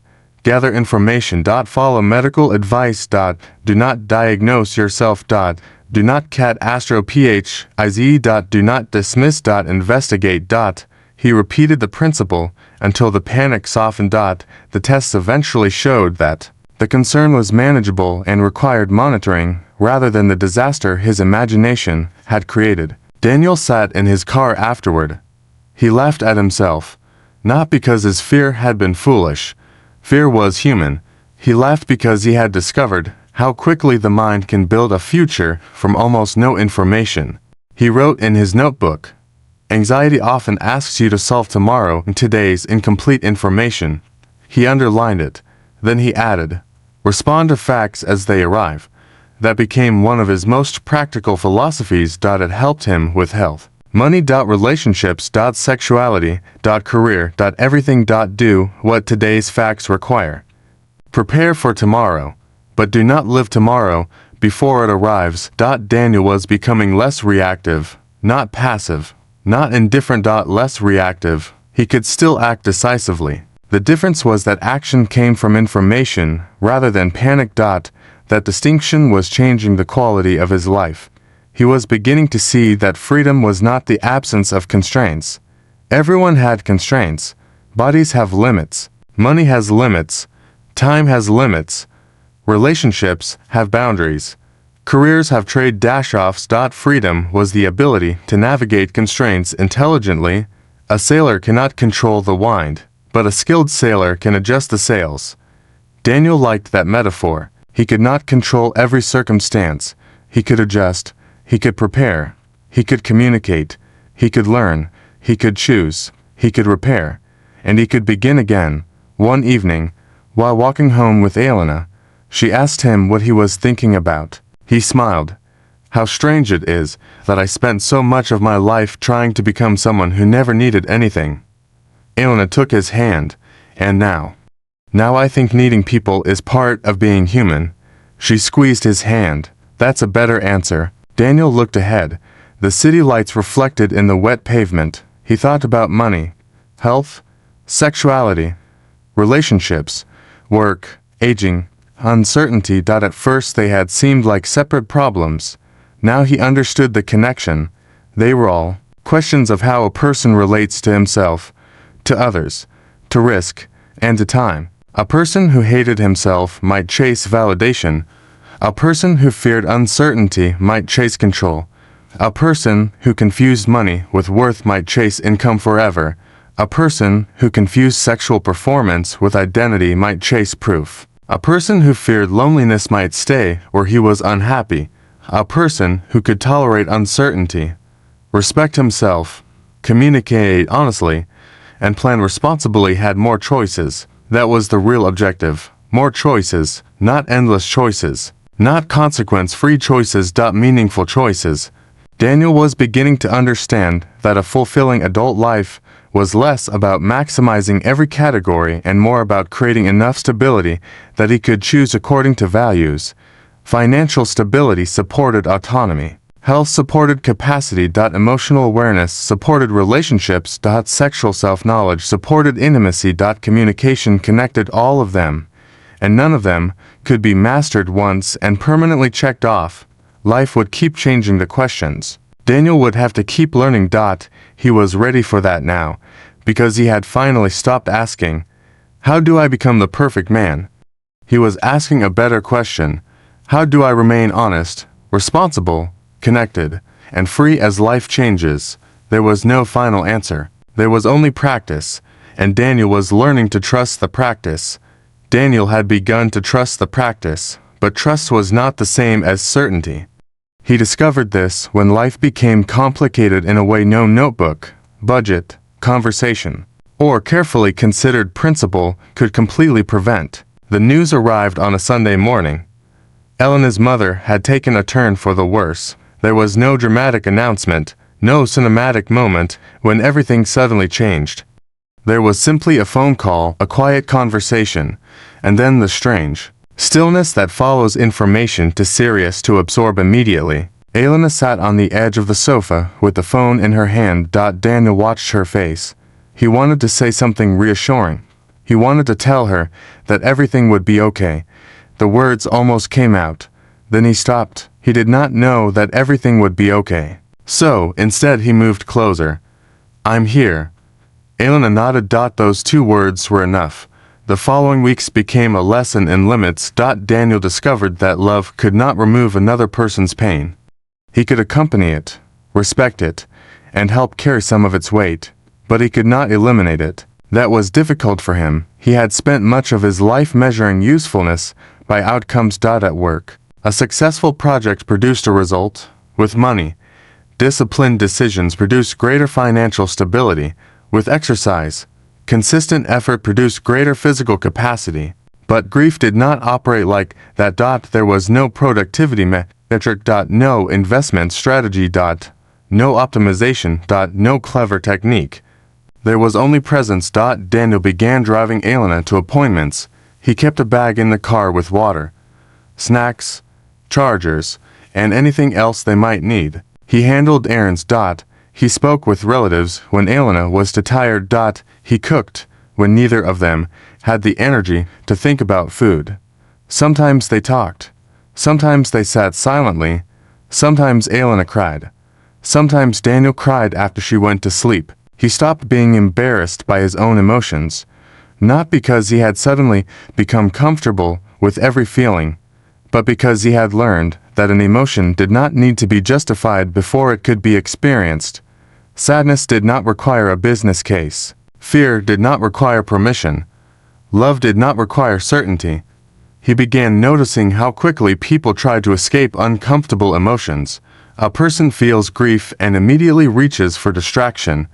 A person feels anxiety and reaches for certainty. A person feels insecurity and seeks validation. A person feels loneliness and enters a relationship before understanding what they need. A person feels financially inadequate and buys something that symbolizes success. A person feels sexually insecure and begins measuring himself against an imaginary standard. Daniel recognized all of these impulses because he had lived them. He was beginning to understand another principle. An emotion becomes easier to understand when you stop demanding that it disappear. He did not mean that people should remain trapped in suffering. Quite the opposite. When you can tolerate an emotion long enough to understand it, you have more choices about what to do next. Daniel began using this idea when anxiety appeared. He would sit quietly. Notice his breathing. Notice the physical sensation. Name the emotion. Then ask what the emotion was asking him to do. Sometimes the answer was useful. Call someone. Rest. Prepare. Communicate. Set a boundary. Other times the answer was simply escape. Avoid. Check. Control. Spend. Prove. He learned to distinguish between a signal and an impulse. That distinction became one of the foundations of his emotional maturity. The same lesson applied to sexuality. There were moments when Daniel felt insecure about his body or sexual responsiveness. The old impulse was to monitor himself. Was he responding correctly? Was Elena enjoying herself? Was everything happening according to expectation? Was he enough? The monitoring itself created tension. Now he practiced returning attention to the actual experience. Connection. Breathing. Touch. Communication. Presence. And if something did not work as expected, he did not immediately turn it into a verdict. He could say, "Let's slow down." He could ask, "How are you feeling?" He could laugh. He could change course. He could stop. He could continue another time. There was dignity in not treating every moment as an examination. Daniel began to understand that sexual confidence had less to do with guaranteeing an outcome and more to do with being able to respond compassionately when reality did not match expectation. That was a profound shift. It removed the idea that sexuality had to be a demonstration of worth. A person could experience difficulty without becoming defective. A couple could experience a disappointing encounter without having a broken relationship. Desire could change without love disappearing. Physical response could fluctuate without identity collapsing. Communication could transform an awkward moment into an intimate one. The goal was not perfection. The goal was responsiveness. Daniel thought about the word often. Responsive, not reactive, not controlling. Responsive. There was a difference. Reaction happened quickly. Response created space. That space contained choice. He wanted more space in his life. He wanted space between fear and action. Space between desire and spending. Space between anger and speech. Space between insecurity and withdrawal. Space between uncertainty and catastrophic thinking. Space between attraction and assumption. space between success and the need for more. Space between failure and self-condemnation. He realized that maturity might be measured partly by the size of that space. The larger it became, the less automatic his life felt. This did not mean becoming slow or indecisive. Sometimes action needed to be immediate, but he wanted immediate action to come from training rather than panic. That idea changed his relationship with money. A market correction occurred several months later. His investment account dropped. The numbers on the screen were suddenly smaller than they had been. Daniel felt the familiar rush. He opened the financial app again. Then again, he caught himself. He closed it. His first thought was, I need to do something. His second thought was, what does my plan require? He reviewed his long-term strategy. His emergency savings were intact. His income was stable. His investments were diversified according to his goals. Nothing fundamental about his circumstances had changed. The market had changed. That was different. He remembered a principle he had written earlier. Do not make permanent decisions to relieve temporary discomfort. He left the investments alone, not because markets could never fall further, not because he knew what would happen next. He simply recognized that fear was not a sufficient reason to abandon a long-term plan. That evening he told Elena about the experience. She smiled. Did you panic? For about 12 minutes. Only 12, possibly 20. They laughed. The humor mattered. He no longer demanded emotional perfection from himself. He expected awareness. That was enough. Daniel started teaching himself another financial principle. Build systems that protect you from your worst reasonable impulses. Automation helped. Emergency savings helped. Diversification helped. Spending limits helped. A written investment plan helped. He did not rely entirely on willpower. That lesson transferred into health. He did not rely on motivation to exercise. He scheduled it. He did not rely on memory for important medical appointments. He recorded them. He did not rely on mood to communicate with Elena. They protected time for conversations. He did not rely on discipline alone to control spending.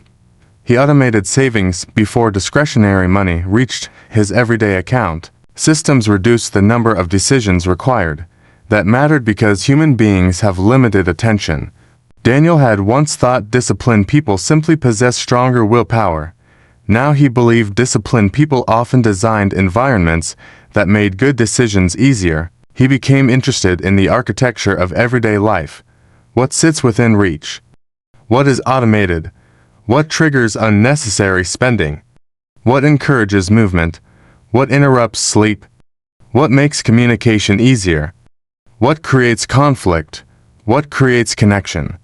He adjusted small things. His phone stayed outside the bedroom. Savings transferred automatically. Certain work notifications were disabled after hours. He and Elena had one protected evening each week. Exercise was scheduled earlier in the day. Groceries were planned more often. None of these changes looked impressive. Together they changed his life. He began calling them quiet decisions. Quiet decisions rarely attract applause, but they compound. Money compounds. Skills compound. Health habits compound. Trust compounds.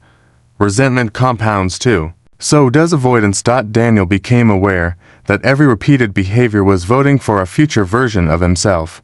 A late night repeated becomes exhaustion. A neglected conversation repeated becomes distance. An unnecessary purchase repeated becomes dependence. An ignored health concern repeated becomes risk. An honest conversation repeated becomes trust. A small investment repeated becomes capital. A boundary respected repeatedly becomes self-respect. The future was being constructed through ordinary actions. That idea made his daily choices feel more meaningful. It also made him more forgiving. If the future was built gradually, then one bad day did not destroy everything. A missed workout did not matter much. An impulsive purchase did not make him financially irresponsible forever. A difficult conversation did not mean the relationship was doomed. A disappointing sexual experience did not define his sexuality. A bad workday did not define his career. The pattern mattered more than the isolated event. Daniel began evaluating himself over months rather than moments. That was healthier. One morning he looked at an old photograph of himself from his 20s. He barely recognized the person.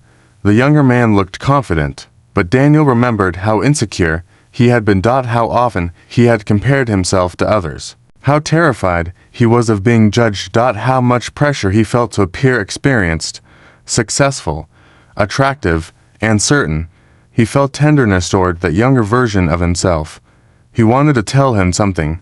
You don't have to earn your right to exist. The thought surprised him. It sounded almost too simple. But perhaps that was why it mattered. Daniel had spent years believing worth had to be demonstrated. Through achievement, through income, through attractiveness, through sexual ability, through usefulness, through being needed. He had confused being valuable with being validated. Now he was learning that self-respect could exist before achievement. That did not eliminate ambition. It purified it. He could pursue success because he valued growth, not because he needed success to prove he deserved respect. That difference made ambition lighter. He still wanted to earn more, but he wanted to earn more because money could provide choices and allow him to support people and experiences that mattered. He still wanted to remain healthy, but he wanted health because he valued his life, not because he needed his body to impress anyone. He still cared about sexuality, but he wanted intimacy because connection and pleasure were meaningful, not because every encounter had to confirm his masculinity. He still cared about Elena's attraction. But he no longer believed her desire was the sole evidence of his worth. This separation was liberating. It also made their relationship healthier. When a person no longer needs another person's desire to prove that they are valuable, they can experience desire more freely. There is less begging hidden beneath affection, less pressure hidden beneath intimacy. Less fear hidden beneath questions. Daniel became more comfortable hearing "not tonight." At first, that sentence had triggered insecurity. Now he could hear it without immediately interpreting it as rejection. Sometimes Elena was tired. Sometimes she had other things on her mind. Sometimes she wanted closeness in a different form. Sometimes Daniel himself did not want sex. The relationship became safer because no one had to defend themselves against the other's expectations. Consent became more than permission. It became freedom from obligation. Daniel thought that was one of the most important aspects of mature intimacy. A yes that is free is different from a yes produced by fear, guilt, pressure, or duty. Likewise, a no that can be spoken safely strengthens trust. This did not mean every relationship was automatically healthy simply because people used the language of consent. Respect had to be demonstrated consistently. Boundaries had to be honored. Manipulation had to be recognized. Communication had to be reciprocal. Daniel became more aware of subtle forms of pressure. A disappointed reaction could become pressure. Repeated questioning could become pressure. Silence used as punishment could become pressure. Financial dependence could complicate choice.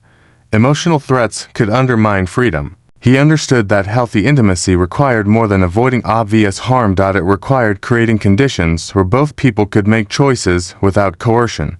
That principle influenced his understanding of masculinity. A man did not become powerful by making another person powerless. Power became more meaningful when it could coexist with another person's freedom. Daniel had never thought about strength that way. He once associated strength with control. Now he associated it with capacity. Can you handle yourself? Can you handle responsibility? Can you hear no? Can you tolerate disappointment? Can you apologize? Can you protect someone without controlling them? Can you leave when a boundary is repeatedly violated? Can you remain kind without becoming passive? Can you remain firm without becoming cruel? These questions felt more useful than traditional tests of toughness. Daniel began talking about them with Marcus. Marcus was still navigating his divorce. One evening they met for coffee. Marcus said, "I think I've spent my whole life trying to be the guy who never needs anyone." Daniel smiled. "I know that guy." Marcus looked at him. "Do you?" "I used to be him." "And what happened?" Daniel thought. "I got tired." Marcus laughed. Then his expression became serious. I don't want to become weak. You won't. How do you know? Because asking for help doesn't decide whether you're strong. What you do with the help matters. Marcus nodded slowly. Daniel continued. You can be responsible for yourself and still accept support. That distinction had become important. Interdependence was not dependence. Healthy relationships involve mutual influence. Partners affected one another. Friends supported one another. Families relied on one another. Communities functioned through cooperation. Trying to need nobody was not independence. It was isolation. Daniel wanted independence that included connection. Financial independence that included generosity. Emotional independence that included intimacy. Sexual autonomy that included mutuality. Physical independence that included healthcare. The word included matter. He did not want one value to erase another. Life was not a series of isolated categories. Everything touched everything. A stressful job could affect desire. Financial anxiety could affect relationships. Relationship conflict could affect sleep. Poor sleep could affect mood. Mood could affect spending. Spending could increase financial stress. Financial stress could increase work pressure. Work pressure could reduce time for intimacy. The cycle could continue. The opposite was also possible. Better sleep could improve mood. Better mood could improve communication. Better communication could improve intimacy. Better intimacy could reduce stress. Reduced stress could improve work. Better work performance could improve income. Higher income could strengthen savings. Savings could reduce financial anxiety. Life could compound positively. Daniel became interested in creating those positive loops. He stopped looking for one magical solution. He wanted systems that reinforce one another. Health supported confidence. Confidence supported communication. Communication supported intimacy. Intimacy supported emotional well-being. Financial stability reduced background stress. Reduced stress improved attention. Attention improved relationships. Relationships provided support during difficulty. Support improved resilience. Resilience made long-term planning easier. The pieces belonged together. That was why he resisted simplistic advice. No single habit could fix a life. But several small habits could change its trajectory. Then came another difficult conversation. Elena told Daniel she was considering taking several months away from work to help her family. It would reduce their household income. Their emergency fund could handle it. But their savings goals would slow. Daniel's first response was financial. Can we afford it? Elena became quiet. Daniel recognized the danger. He had asked a practical question, but she might have heard something else. Sorry, he said. Let me ask differently. What do you need? She looked at him. I think I need to be with my family. Okay, but I'm afraid of what it means financially. Daniel took her hand. Then we'll look at the numbers together. They did. They calculated essential expenses. Reviewed savings. Adjusted discretionary spending. Considered temporary changes. Evaluated health insurance and other practical concerns. There was no fantasy that money did not matter. It mattered. But money was serving their values. Their financial plan existed to support life, not to prevent life from happening. Daniel realized this was one of the strongest arguments for financial freedom. A strong financial foundation should allow people to make meaningful decisions when life becomes unpredictable. If money only exists to accumulate forever, it becomes a scoreboard. If money creates choices during difficult moments, it becomes a resource. Elena eventually took the leave. Their savings rates slowed. They traveled less. They postponed a planned purchase. But Daniel never regretted the decision.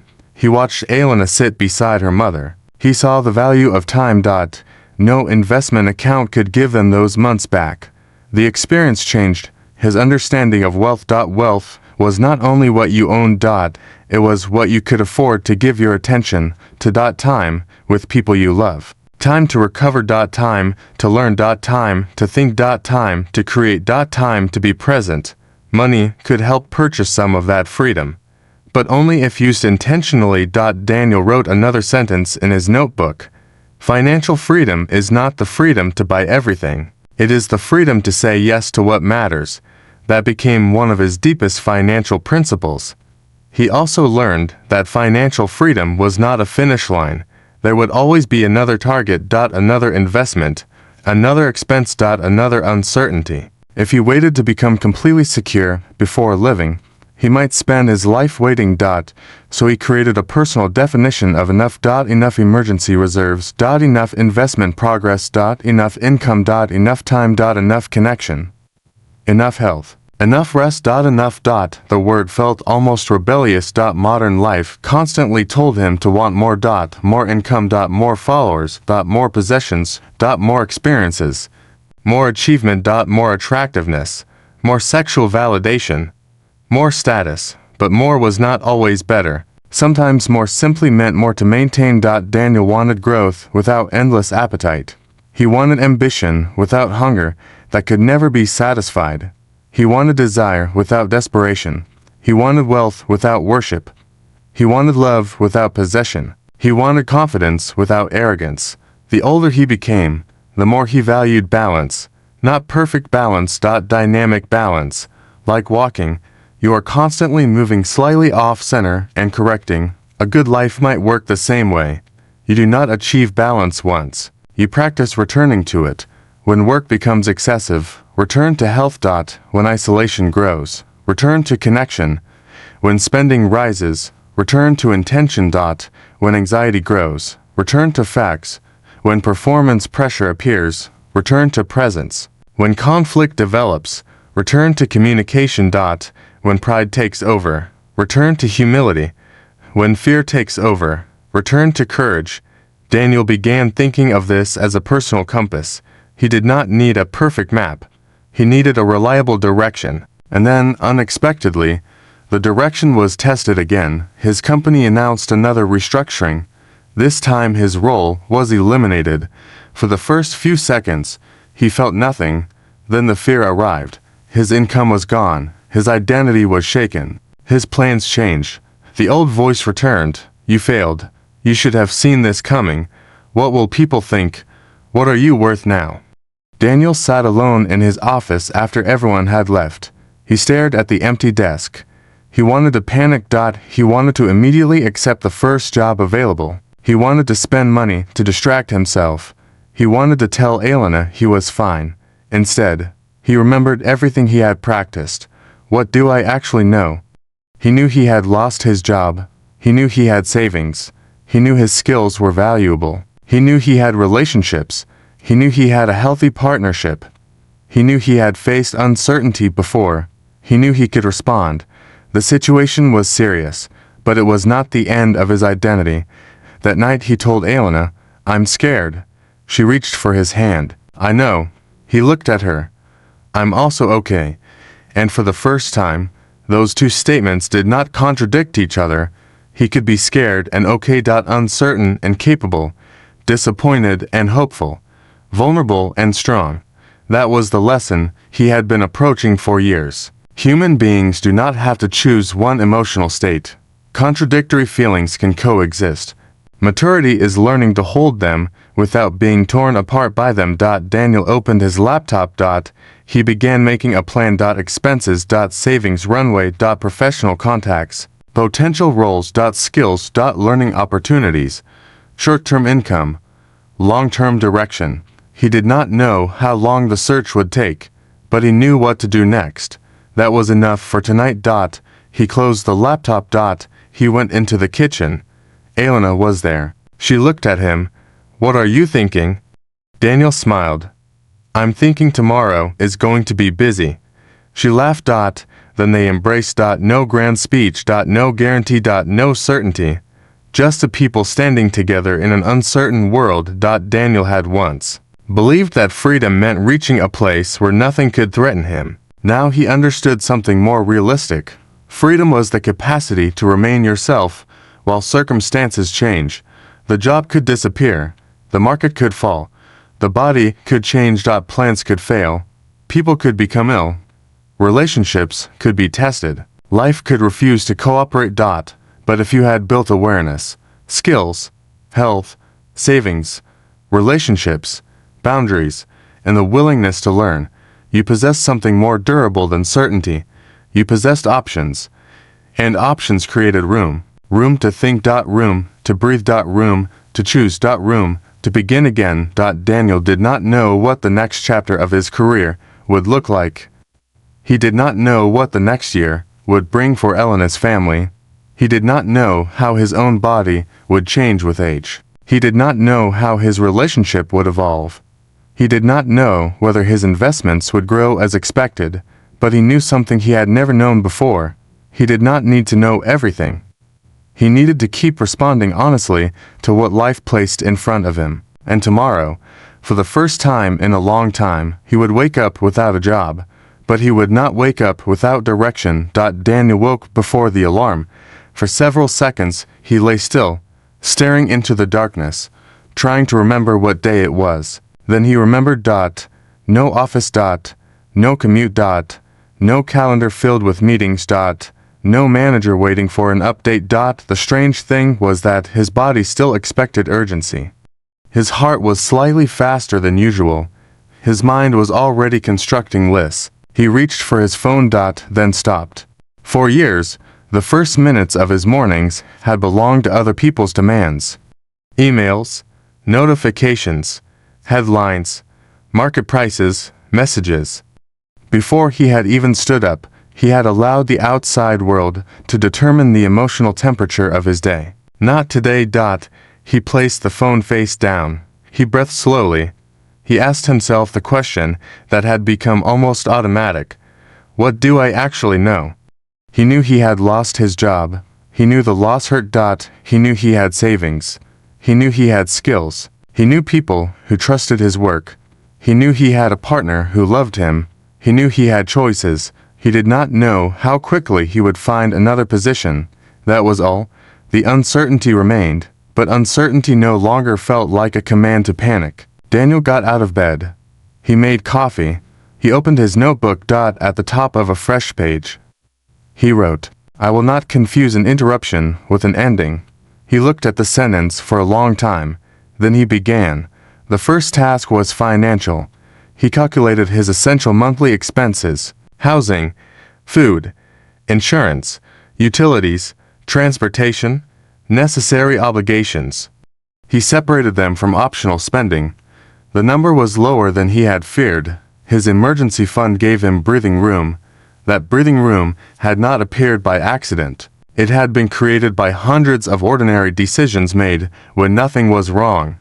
Automatic savings, moderate lifestyle inflation. Avoiding unnecessary debt, investing consistently, maintaining skills, living below his maximum means. The emergency fund was not exciting when he was employed. Now it felt like stored time. He realized that money saved responsibly was not merely money. It was patience.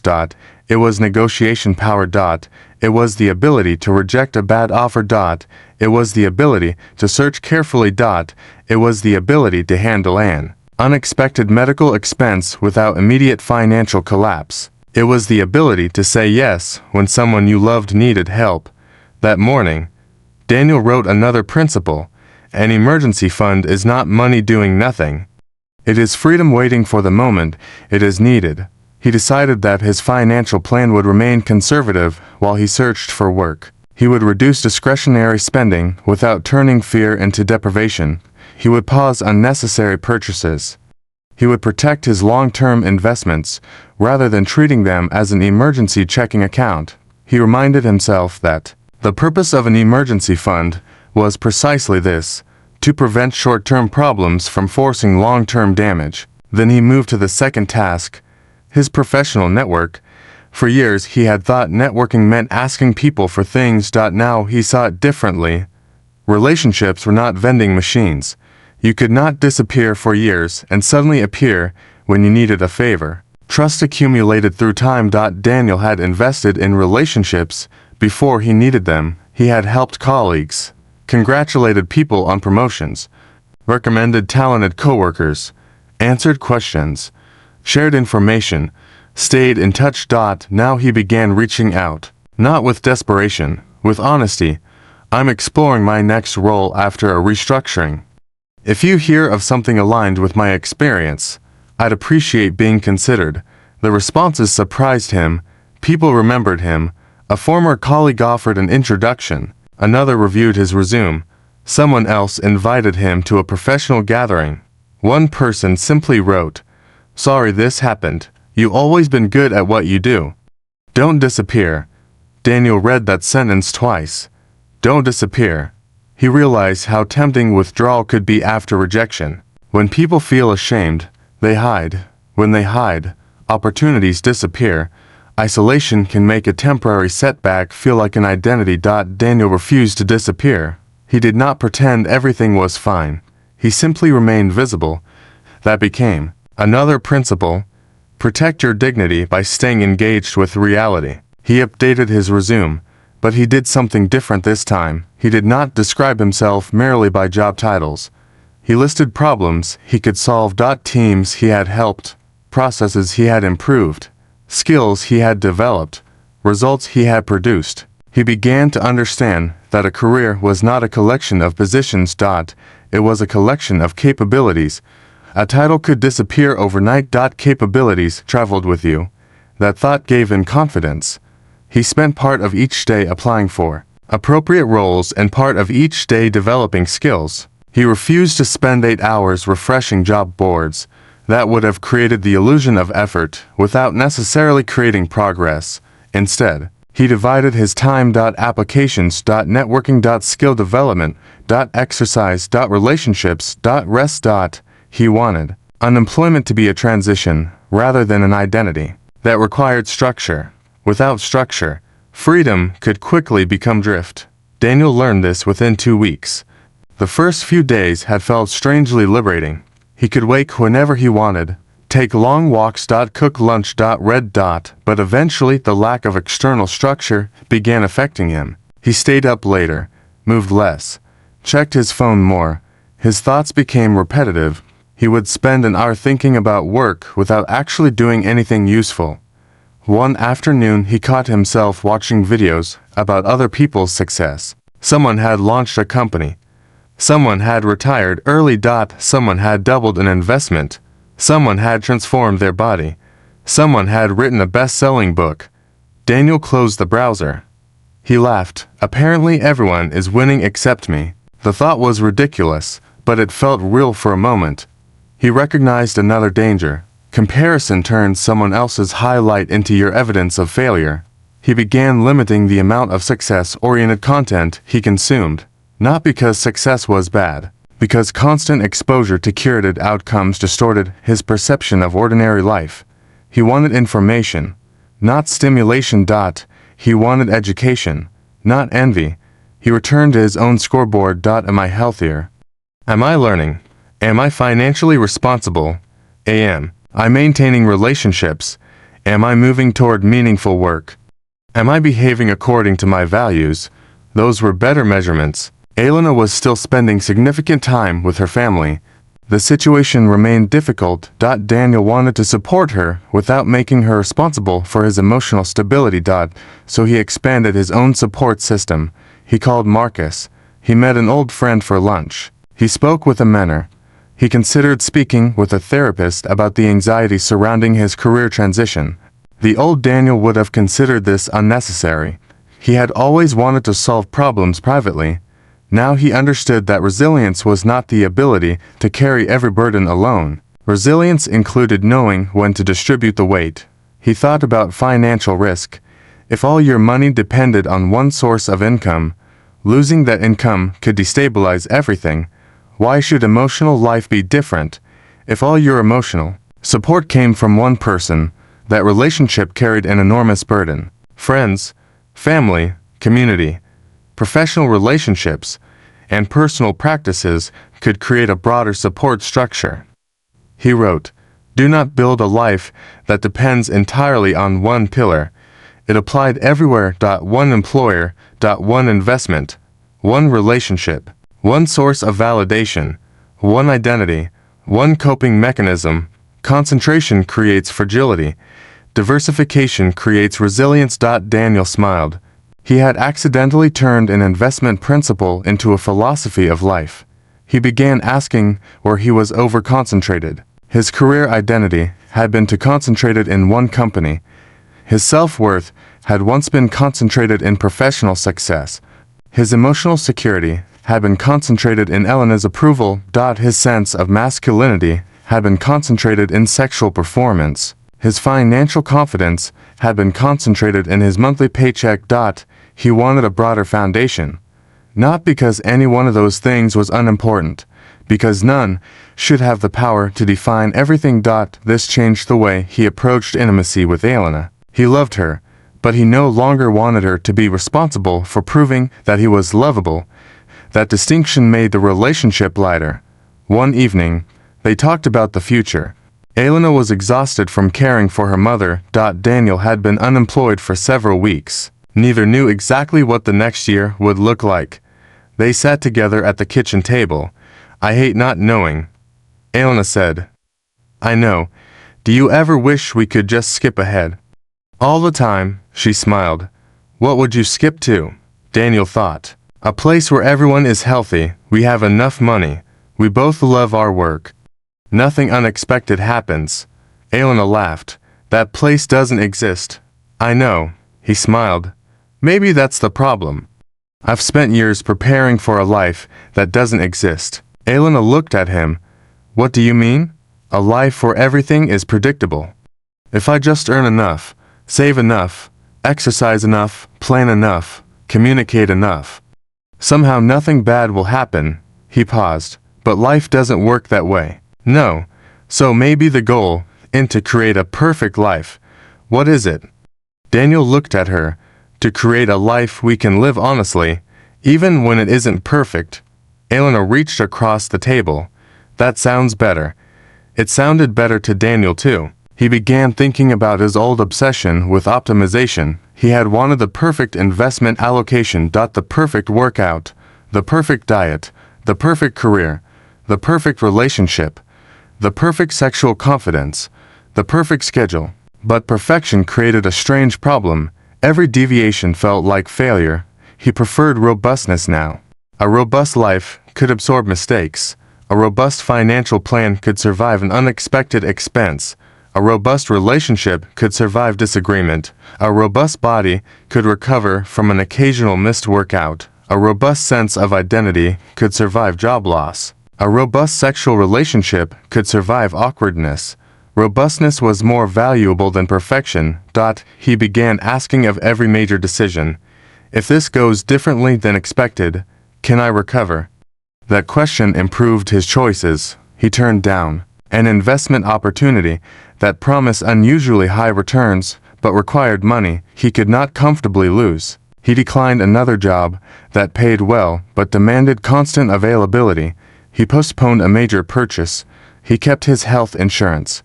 He maintained professional relationships even when he felt embarrassed about being unemployed. He continued dating Elena emotionally, not merely logistically. He did not let the crisis become the only subject of their relationship. They watched movies, cooked, walked, laughed. Sometimes they talked about nothing that mattered. A relationship could not survive indefinitely on crisis management alone. People needed ordinary life too. Daniel noticed something else. When he stopped treating intimacy as a performance, he became more playful. He and Elena could flirt without the interaction needing to lead anywhere.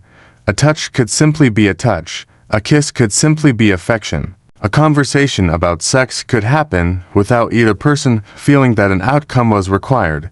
This reduced pressure, and reduced pressure created room for genuine desire. Daniel understood why. When the mind is evaluating performance, attention leaves experience. You stop inhabiting the moment and start observing yourself from outside. Am I doing this right? How am I responding? What does this mean? What does she think? Will this continue? Will I disappoint her?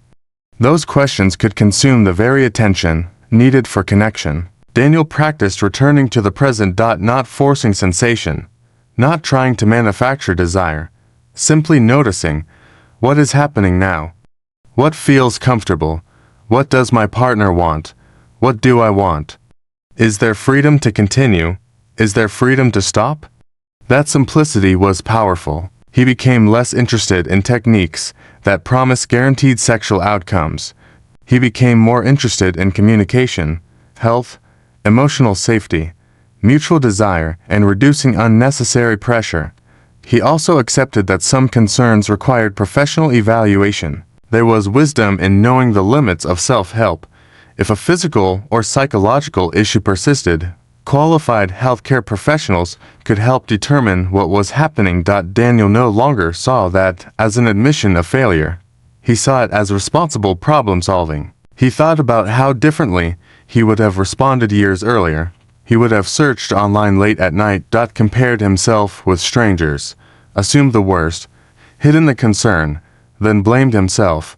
Now he had a process. Observe. Gather reliable information. Communicate. Seek appropriate expertise. Act. Review. That process was less dramatic. It was also more effective. His job search eventually produced an interview. The position was attractive. The company was stable. The compensation was reasonable. The responsibilities matched his experience. But during the interview, Daniel noticed something. The hiring manager repeatedly described employees as hungry. He asked what that meant. The manager explained that the organization expected people to work hard and move quickly. Daniel asked about workload. The answer was vague. He asked about after-hours communication. Another vague answer. Daniel felt the familiar temptation. Take it. You need income. Don't be difficult. Be grateful. But another voice answered. Need is not the same as necessity. He could accept the job if the trade-off was right. But he had learned to ask questions before accepting consequences. He received an offer. It was good, not perfect. He negotiated. They improved the compensation slightly and clarified some expectations. Daniel accepted. He did not celebrate the salary alone. He celebrated the negotiation. Years earlier, he would have been afraid to ask. Now he understood negotiation differently. It was not aggression. It was information. The employer was deciding what they could offer. He was deciding what he could accept. Both sides had choices. The conversation did not have to become adversarial. That lesson applied to relationships too. Negotiation existed everywhere, but how do we divide responsibilities? How much time do we spend with family? How do we handle money? What are our boundaries? What do we need sexually? How do we handle disagreements? Healthy negotiation did not mean bargaining over affection. It meant making the invisible visible. Needs. Limits. Preferences. Responsibilities. Expectations. The clearer these became, the fewer resentments had to be guessed. Daniel began having more explicit conversations about money with Elena. They had previously avoided certain details because they trusted each other. But trust and transparency were not enemies. They discussed savings. Insurance. Future goals. Support for family. Potential changes in income. Long-term plans. They did not agree on everything. That was okay. Financial compatibility did not require identical personalities. One person might enjoy spending more. Another might prioritize saving. The goal was not to eliminate differences. It was to create shared rules that respected both people. They created a joint plan while maintaining some individual financial autonomy. That arrangement made both feel more secure. Daniel realized that money was one of the subjects couples often avoided until it became a crisis. He wanted them to discuss it while things were calm. He also recognized another principle. Do not wait for a crisis to create the conversation that would have prevented it. The same principle applied to health. Discuss health before illness. To relationships. Discuss needs before resentment. To sex. Discuss preferences before misunderstanding. To money. Discuss priorities before conflict. To careers. Discuss boundaries before burnout. Preventive conversations were not glamorous. They were powerful. Daniel's new job began. The first weeks were challenging. He had to learn new systems, new people, new expectations. But he noticed something important. He was not the same man who had left his previous company. He no longer wanted to prove himself by saying yes to everything. He asked questions, clarified priorities, set realistic expectations, took notes, asked for feedback. left work at reasonable times when possible. He discovered that professionalism did not require self-erasure. He could be committed without being constantly available. He could be ambitious without sacrificing every evening. He could say, "I can do this by Friday," instead of automatically saying, "I'll do it tonight." His managers respected the clarity. Not everyone did. One colleague criticized him. "You used to be more aggressive." Daniel smiled. "I've become more deliberate." The colleague shrugged. Daniel did not need everyone to approve. That was another sign of growth. He was becoming less dependent on external validation, not indifferent to feedback. Just less controlled by it. There was a difference. He still wanted to perform well. He still cared about reputation. He still wanted Elena to desire him. He still enjoyed earning money. He still liked compliments. He was human. The goal was not to become immune to validation. It was to prevent validation from becoming the foundation of identity. One evening after work, Daniel stopped by the gym. He was tired. He considered skipping. Then he remembered that his fitness goal was not punishment. He did a shorter workout, 30 minutes. He left. The session was not impressive, but it reinforced something important. Consistency did not mean always doing the maximum. Sometimes consistency meant adjusting the dose while maintaining the habit. That principle applied everywhere. Financial consistency did not mean saving the same amount under every circumstance. Health consistency did not mean performing the same workout every day. Relationship consistency did not mean having identical conversations. Sexual intimacy did not mean identical experiences. Life required adaptation. Daniel began appreciating flexibility as a form of discipline. Rigid systems break when conditions change. Flexible systems adjust. He wanted to be flexible without becoming directionless. That was the balance. The months passed. Elena's mother's condition stabilized somewhat. Not perfectly, but enough for the family to breathe. Daniel's career settled into a new rhythm. His finances recovered from the interruption. His emergency fund began rebuilding. He continued investing. He resisted the temptation to dramatically increase his lifestyle simply because his income had returned. He had learned what temporary security could feel like. He wanted permanent resilience. He increased his savings rate modestly. He continued learning. He began mentoring a younger colleague. The colleague reminded him of himself years earlier. Ambitious, anxious, desperate to prove himself. One afternoon the younger man asked, "How do I know if I'm doing enough?" Daniel smiled. "Enough for what?" The young man laughed. "I don't know." Daniel leaned back. "That's the question you should answer first." The young man waited. "Enough according to who?"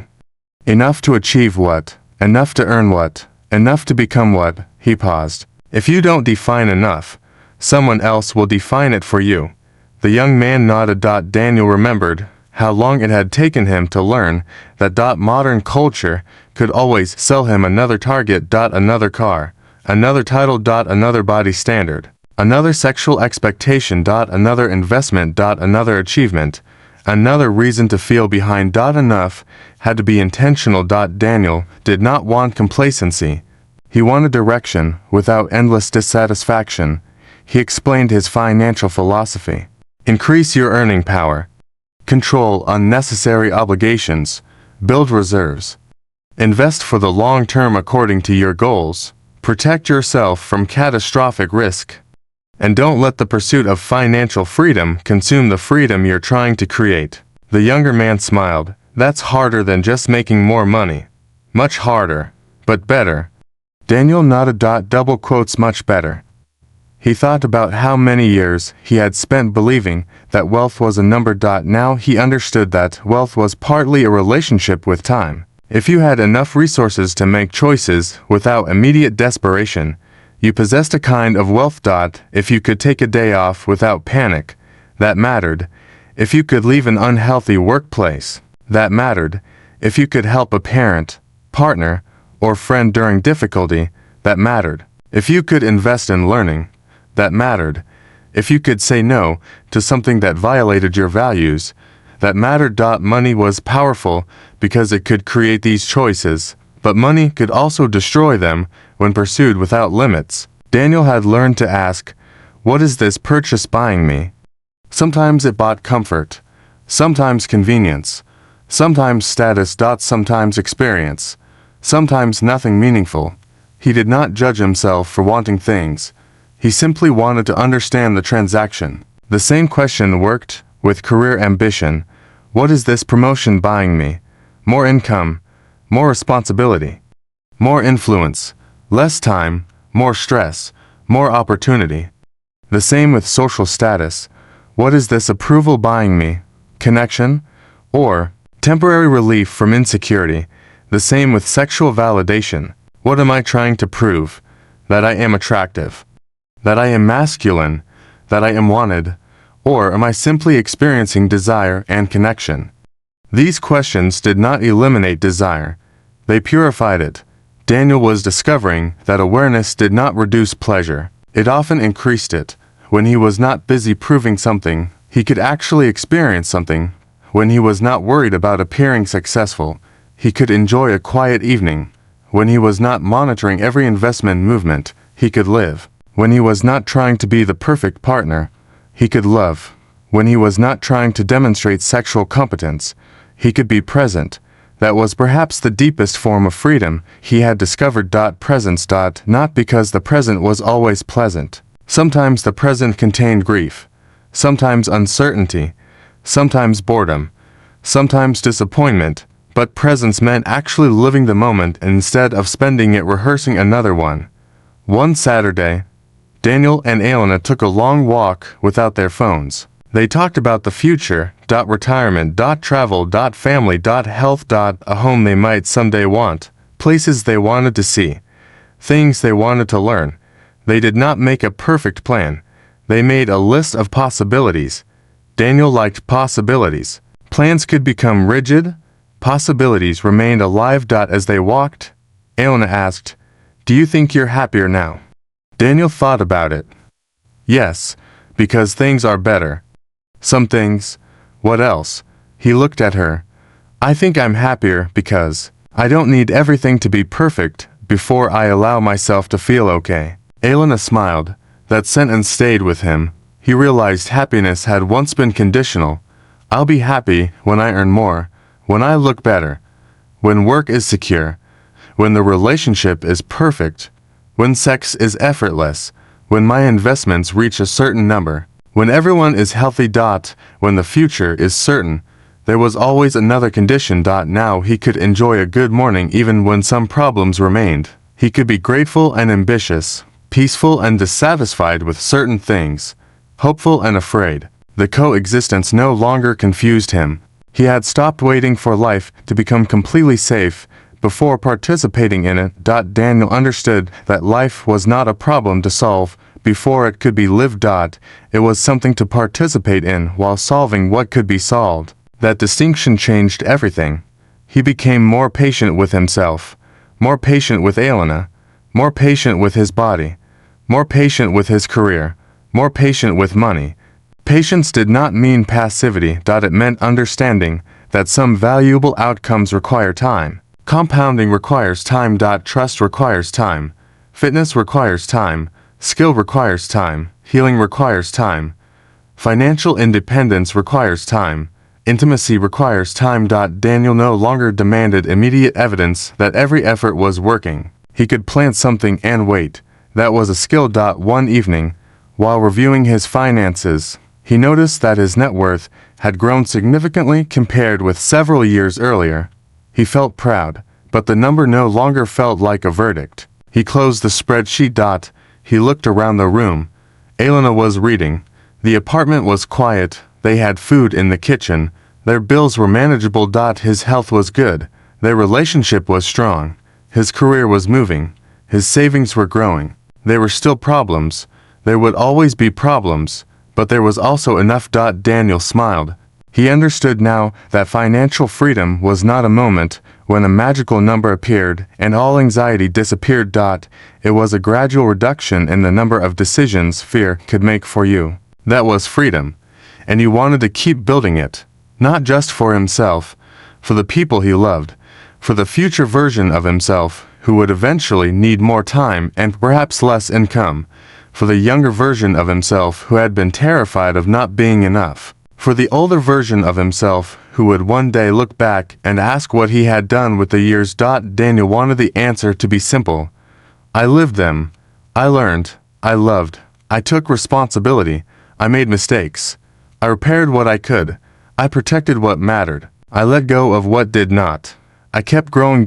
And when life changed, I changed with it. That night, before going to sleep, Daniel wrote one final sentence in his notebook. Freedom is not having control over life. It is having enough courage, wisdom, resources, and connection to meet life as it comes. He closed the notebook. The room was dark. Elena was already asleep. Daniel placed his phone on the table instead of beside his pillow. Tomorrow would bring it its own questions. He did not need to answer them tonight. For once, that felt like enough. Daniel woke the next morning with an unfamiliar feeling. There was nothing dramatic about it. No revelation. No sudden transformation. He simply noticed that he was no longer rushing to become someone else. For years, he had treated life as a project under constant revision. There was always another weakness to correct, another goal to reach, another number to improve, another standard to meet. Even his attempts at self-improvement had sometimes contained a quiet message: you are not enough yet. Now he was beginning to understand the danger hidden inside the word yet. Not enough yet. Successful enough yet. Healthy enough yet. Wealthy enough yet. Confident enough yet. Attractive enough yet. Experienced enough yet. Happy enough yet. The word could motivate a person, but it could also keep a person permanently dissatisfied. If there was always another level to reach, then peace was always postponed. Daniel did not want to stop growing. He wanted to stop making growth a condition for self-respect. That distinction became the foundation of the life he built afterward. He did not know that the most important changes would be almost invisible. There would be no ceremony. No certificate. No announcement. His life would simply begin to feel different from the inside. He started by changing the way he measured a good day. Previously, a good day meant productivity. A successful day meant completed tasks. An impressive week meant professional achievements. A financially successful month meant income exceeding expectations. Now he created a wider definition. Did I take care of my body? Did I do something meaningful? Did I connect with someone I love? Did I learn something? Did I act according to my values? Did I make at least one decision that improved the future without sacrificing the present? Did I allow myself to enjoy something without needing to justify it? Did I rest when rest was necessary? The new questions felt strangely ordinary. They were also much harder to fake. A person could impress others with a job title. It was harder to impress himself with an answer to whether he had lived honestly that day. Daniel began to understand that a meaningful life was built from ordinary moments that rarely looked important while they were happening. A conversation, a walk, a meal, a workout, a difficult apology, a transfer into savings, a doctor's appointment, a boundary, a laugh, a decision not to send an angry message, a decision to ask for help, a decision to go to bed instead of scrolling for another hour, a decision to tell Elena what he really felt, a decision to listen when he wanted to defend himself. These were small actions, but small actions repeated over years became character, and character influenced destiny. Daniel had once thought destiny was determined by major decisions. Now he suspected that major decisions were often the visible consequences of hundreds of smaller ones. A person rarely destroys a relationship in one afternoon. Distance accumulates. Resentment accumulates. Silence accumulates. Avoidance accumulates. Likewise, trust accumulates. Affection accumulates. Reliability accumulates. Forgiveness accumulates. Money behaved similarly. Financial security rarely appeared because of one brilliant decision. It emerged from repeated behaviors. Earn less than you spend. Save consistently. Avoid destructive debt. Invest patiently. Protect against major risks. Increase valuable skills. Keep expenses aligned with priorities. Review the plan. Repeat. The process was almost boring. Daniel began to appreciate boring. Boring could be powerful. A boring savings system could create freedom. A boring exercise routine could preserve health. A boring conversation could prevent years of resentment. A boring investment strategy could outperform an exciting one simply because it was easier to maintain. A boring bedtime could improve energy. A boring boundary could protect a relationship. He no longer needed every part of life to be exciting. He wanted life to be sustainable. That word became important. Sustainable. Could he maintain this? Could his body maintain it? Could his finances maintain it? Could his relationship maintain it? Could his career maintain it? Could his mind maintain it? A strategy that produced impressive results for 3 months and destroyed his health was not a successful strategy. A salary that required constant exhaustion was not automatically wealth. A relationship that looked perfect publicly but required emotional suppression was not intimacy. A financial plan that demanded total deprivation was not necessarily freedom. A sexual life organized around performance anxiety was not necessarily pleasure. Sustainability became his filter. He applied it to ambition. He still wanted to achieve. He still wanted to earn. He still wanted to improve. But he wanted ambition to fit inside a life rather than consume the life. At work, he learned to distinguish between urgency and importance. Not every email required an immediate response. Not every problem was his problem. Not every opportunity was worth taking. Not every criticism deserved an emotional reaction. Not every promotion was worth the trade. He began asking, what does this cost? Not only in money. What does this cost in time? Sleep, attention, health, relationships, freedom. That question prevented him from making decisions based only on visible rewards. A promotion might add money, but subtract time. A luxury purchase might add pleasure, but subtract future flexibility. A social commitment might add connection, but subtract necessary rest. A difficult conversation might create temporary discomfort, but add long-term trust. Every choice had a price. Wisdom meant learning to see it. Daniel also began thinking differently about his body.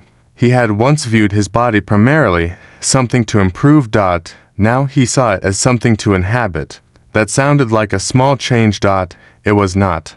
When you treat your body as an object being judged, every mirror becomes an examination. When you treat it as the place where you live, care becomes more natural. Exercise became less about punishment. Food became less about moral judgment. Rest became less about laziness. Aging became less like an enemy and more like reality. He noticed changes he could not prevent. Recovery was slower than it had been in his 20s. Stress affected him differently. Sleep mattered more. He became more attentive to medical care. He learned that health was not an aesthetic competition. It was capacity. Could he climb stairs, carry groceries or travel, play, work, sleep, think, enjoy, be present? The goal became functionality and well-being rather than endless correction. That attitude also affected his sexual life. He no longer expected his body to behave identically every time. There were days when desire was strong, days when it was absent, days when stress changed his response, days when affection mattered more than sexual activity. He did not interpret every variation as a crisis. At the same time, he did not dismiss persistent concerns. If something troubled him consistently, he was willing to discuss it with qualified professionals. That combination became his approach to health generally. Neither shame nor denial. Attention without obsession. Care without fear. He found this especially important because sexual expectations could become a source of unnecessary pressure. Popular culture often suggested that a man's sexual value could be measured by constant desire, flawless performance, endurance, attractiveness, or the ability to satisfy a partner without difficulty. Daniel had internalized some of those expectations without realizing it. Now he rejected them. Human sexuality was too complex to fit inside a performance score. Desire was influenced by context. Stress. Sleep. Health. Medication. Emotions. Relationship dynamics. Life circumstances. Age. Personal history. There was no single experience that could define a person. That did not mean that sexual concerns should be ignored. It meant they should be approached with curiosity rather than shame. Daniel learned to say, "Something has changed. Let's understand it." That sentence was healthier than, "Something is wrong with me." The difference between those two statements could change an entire life. The first invited investigation. The second invited condemnation. He wanted to use that principle everywhere. I am struggling with money was different from I am a failure with money. I am having difficulty communicating was different from I am incapable of intimacy. I am exhausted was different from I am weak. I made a bad decision was different from I am a bad person. Identity was too large to be determined by a single event. Daniel became more careful with language. Words could become cages. They could also become doors. He started saying, "I'm learning. Not I don't know anything. I'm adjusting. Not I can't handle change. I made a mistake. Not I'm a mistake. I need help. Not I'm helpless. I don't want this. Not I have to tolerate this. I want this. Not I must have this." The language created space. And space created choice. His relationship with Elena continued changing too. They became more direct. Not brutally direct. Kindly direct. They learned that honesty without compassion could become cruelty. Compassion without honesty could become avoidance. They wanted both. If one of them was hurt, they tried to describe the experience rather than attack the person's character. Instead of "You never care about me," they could say, "When that happened, I felt alone." Instead of "You are too demanding," they could say, "I feel overwhelmed when I have too many responsibilities at once." Instead of "You don't want me anymore," they could say, "I've been feeling insecure about our sexual connection, and I'd like to talk about it." The language changed the conversation. It gave the other person something they could respond to. Daniel discovered that communication was not merely the transmission of information. It was the creation of a shared reality. Two people could experience the same event differently. Neither experience needed to be immediately declared false. Listening did not require agreement. That became important during disagreements. Daniel could hear Elena's perspective without surrendering his own. He could disagree without trying to win. He could apologize without becoming inferior. He could maintain a boundary without punishing her. He could accept a boundary without interpreting it as rejection. This was a new kind of strength, not dominance. Not submission. Mutual respect. He began to see that mature relationships were not relationships without conflict. They were relationships with ways of repairing conflict. That distinction was enormous. Every couple would eventually misunderstand each other. Every friend would disappoint another friend. Every family would contain differences. Every person would occasionally say the wrong thing. The question was not whether rupture occurred. The question was whether repair was possible. Daniel became interested in repair.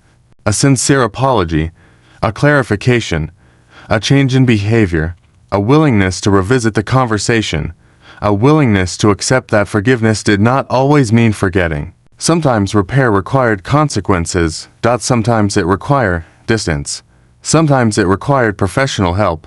Sometimes it required ending a relationship that repeatedly violated fundamental boundaries. Daniel did not romanticize staying together at all costs. He understood that love and compatibility were not identical.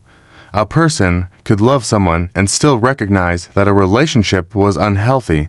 Financial dependence could make leaving difficult. Emotional dependence could make leaving frightening. Social expectations could make leaving shameful. But staying in an unsafe or destructive relationship was not proof of commitment. Commitment had to coexist with dignity. This principle made Daniel more compassionate toward people whose relationships did not fit simple formulas. He stopped asking, "Why don't they just leave?" He began asking, "What barriers are they facing?" That question did not remove personal responsibility. It added context. Context mattered. The same was true of financial behavior. A person struggling financially might need discipline, but they might also be dealing with medical expenses, caregiving, unemployment, inadequate wages, debt, or circumstances they did not create. Personal responsibility mattered.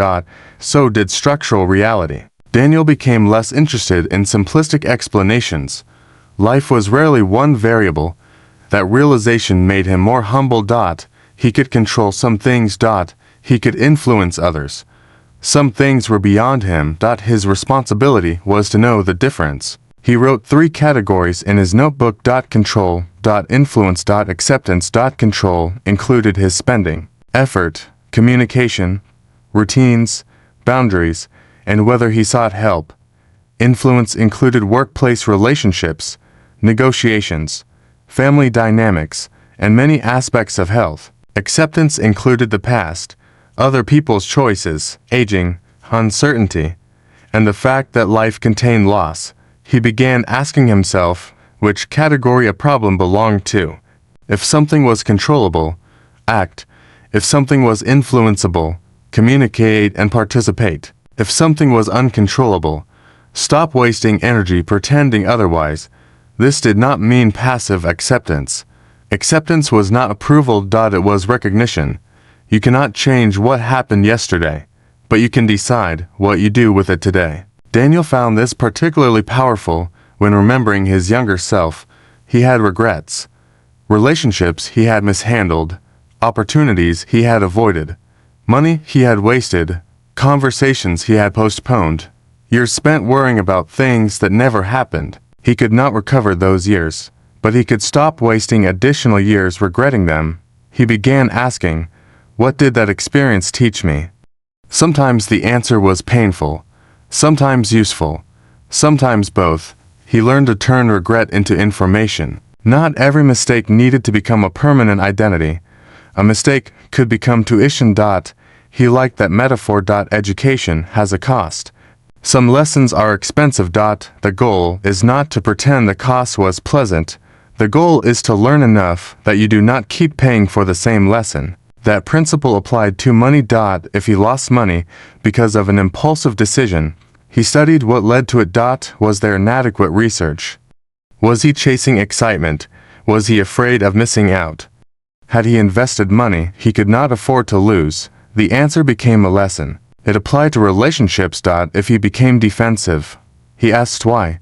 What fear had been triggered? What story had he created? What responsibility belonged to him? It applied to sexuality. If pressure affected intimacy, he asked what expectations had entered the room. Was he trying to perform? Was he afraid of disappointing Elena? Were they communicating? Was there unresolved conflict? Was fatigue involved? The answer did not need to be fix the body. Sometimes the solution was reducing pressure. Sometimes it was improving communication. Sometimes it was rest. Sometimes it was medical or therapeutic support. Sometimes it was simply accepting that human bodies were variable. Daniel's understanding of masculinity became increasingly simple. He wanted to be a man who could be trusted. Trusted with money. Trusted with another person's vulnerability. Trusted with his own emotions. Trusted to respect and know. Trusted to speak honestly. Trusted to admit uncertainty. Trusted to keep learning. Trusted to take responsibility without demanding control. That mattered more to him than appearing invulnerable. He had once wanted people to think he was strong. Now he wanted to actually be strong. Those were not the same thing. Appearance required performance. Strength required capacity. And capacity was built through practice. There was another lesson waiting for him in his finances. His income had increased over the years, but he had become increasingly aware that income alone did not create freedom. A person earning a large salary could still be trapped by enormous expenses. A person with a modest income could possess remarkable flexibility if their obligations were low and their savings strong. He began focusing on the gap. Income minus necessary spending created potential. That potential could become savings. Savings could become investments. Investments could eventually create additional income or flexibility. Skills could increase income. Health could protect earning capacity. Relationships could create opportunities. The process was interconnected. He did not obsess over becoming wealthy in the abstract. He wanted to build financial resilience. He wanted enough assets that temporary unemployment would not become an emergency. Enough savings that a major repair would not create panic. Enough knowledge that he could understand basic financial decisions. Enough discipline that he did not spend simply because he could. Enough flexibility that he could change careers if necessary. Enough generosity that he could help others without endangering himself. He also recognized the importance of avoiding lifestyle inflation. Whenever his income rose, he asked, "What would improve my life?" Not "What can I afford?" Those questions were different. He could afford a larger apartment. Would it improve his life enough to justify the additional obligation? He could afford a more expensive car. Would it provide enough value? He could afford more luxury travel. Would those experiences matter more than additional freedom? Sometimes the answer was yes. He spent money gladly when the value was real. The goal was not frugality for its own sake. It was intentionality. A cheap purchase that created constant frustration was not necessarily economical. A more expensive item used for years could be sensible. A modest vacation with someone he loved could be worth more than an impressive possession. A course that improved his earning ability could have enormous long-term value. Money was a tool. The tool required judgment. Daniel's financial philosophy eventually became a short list. Spend less than you earn. Build a safety margin. Avoid unnecessary high-cost debt. Invest consistently according to a suitable long-term plan. Increase your earning power. Protect your health and ability to work. Do not sacrifice every meaningful experience for a distant future. And never confuse wealth with worth. He repeated that last one often. Money could buy options. It could not buy identity. A wealthy person could be insecure. A financially struggling person could be dignified. Money could make life easier.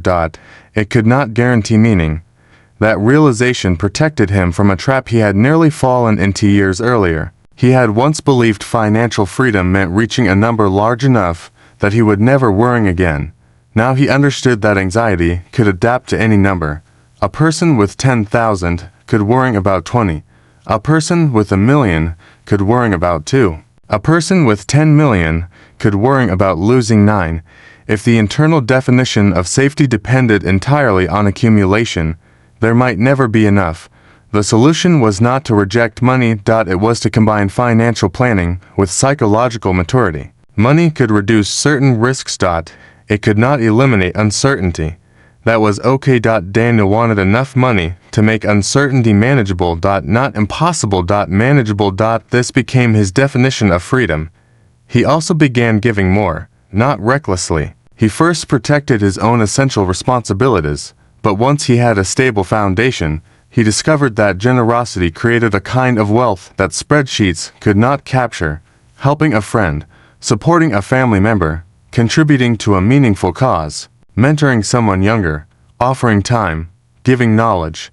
Generosity reminded him that money was part of a larger human system. The purpose of becoming stronger was not merely to protect yourself. It was to become capable of contributing. Daniel remembered something a mentor had once told him. You don't build capacity only for yourself. You build it so you have something to give. The idea stayed with him. He began mentoring more intentionally. He taught younger colleagues the mistakes he had made. He explained negotiation. He talked about saving. He encouraged them to ask questions. He warned them not to confuse a high salary with financial freedom. He told them to protect their health. He told them to learn communication. He told them to develop interests outside work. He told them to build relationships before they needed them. And whenever someone asked him for the secret, he smiled. There isn't one. People disliked that answer. They wanted formulas. Daniel understood why. A formula removes uncertainty. But life did not offer formulas. It offered principles. Principles could guide decisions without pretending to predict outcomes. One of his favorite principles became, build a life that can bend without breaking. That was the life he wanted. Flexible finances. flexible thinking, flexible routines, flexible expectations. Firm values. That combination mattered. Flexibility without values became drift. Values without flexibility became rigidity. He wanted neither. Years passed. Daniel and Elena moved through different seasons. They were celebrations. They were illnesses. They were career changes. They were family events. They were ordinary Tuesdays. Their relationship was not permanently euphoric. No relationship was, but they had developed something better than constant excitement. They had developed trust. Trust that disagreement would not automatically destroy the relationship. Trust that a boundary would be respected. Trust that vulnerability would not be mocked. Trust that difficult topics could be discussed. Trust that desire could be expressed without obligation. Trust that either person could say no. Trust that both people could change. That final point became increasingly important. People change, bodies change, priorities changed, careers changed. Families change, sexuality could change. What worked at 25 might not work at 40-5. What worked during a period of high income might not work during caregiving. What worked before children might not work afterward. A healthy relationship had to accommodate development. Daniel stopped asking, "How do we keep things exactly as they are?" He asked, "How do we keep choosing each other as we change?" That was a better question. It required curiosity. They continued talking. Sometimes they revisited old agreements. Sometimes they changed them. Sometimes they disagreed. Sometimes they laughed at how seriously they had once taken things. The relationship became less about preserving a fixed image and more about remaining connected through change. Daniel realized that this was true of identity too. He did not have to remain the same man forever. The man who had once been obsessed with career success could become someone who valued time more. The man who had feared vulnerability could become someone who welcomed it. The man who had equated masculinity with performance could redefine strength. The man who had feared financial uncertainty could become someone who planned without obsessing. Identity could evolve. That was not weakness. It was development. One evening, many years after the morning he lost his job, Daniel found his old notebook. The pages were filled with thoughts. Some were naive. Some were overly serious. Some made him laugh. Some made him uncomfortable. He read one of the earliest entries. "I need to become better." He stared at it. Then he turned the page. Another sentence. "I need to prove I can succeed." Another. "I need to make enough money so nothing can hurt me." Another. "I need to be confident all the time." Daniel closed the notebook. He understood the younger man. He did not despise him. That man had been trying to create safety, using the tools he understood. Achievement. Control. Money. Performance. But those tools could never provide complete safety. They could provide resources.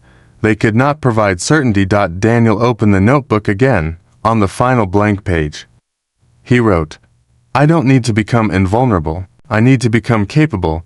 He paused. Then continued, "Capable of loving without possessing. Capable of desiring without demanding. Capable of earning without worshiping money. Capable of spending without guilt. Capable of saving without fear. Capable of receiving criticism without collapsing. Capable of apologizing without shame. Capable of setting boundaries without cruelty. Capable of asking for help without embarrassment. Capable of facing uncertainty without inventing catastrophe. Capable of beginning again." He put the pen down. Those words felt more honest than any definition of success he had carried before. He thought about the people who had influenced him. Some had taught him through wisdom. Others had taught him through mistakes. Some had shown him what he wanted to become. Others had shown him what he never wanted to become. All had contributed. Life had been his teacher, but not a gentle one. It had taken things. It had given things. It had interrupted plans. It had exposed weaknesses. It had created opportunities. It had forced him to confront parts of himself he would rather have ignored. And somehow, through all of it, Daniel had become less interested in winning against life. He wanted to participate in it. That was perhaps the final transformation. He no longer asked, How do I control everything that happens to me? He asked, how do I meet what happens with integrity? There would always be uncertainty. There would always be financial risk. There would always be physical limitations. There would always be relationship challenges. There would always be desire. There would always be disappointment. There would always be things outside his control. The goal was not to eliminate these realities. The goal was to build enough wisdom, resources, relationships, and self-knowledge that they did not automatically determine his choices. That was freedom.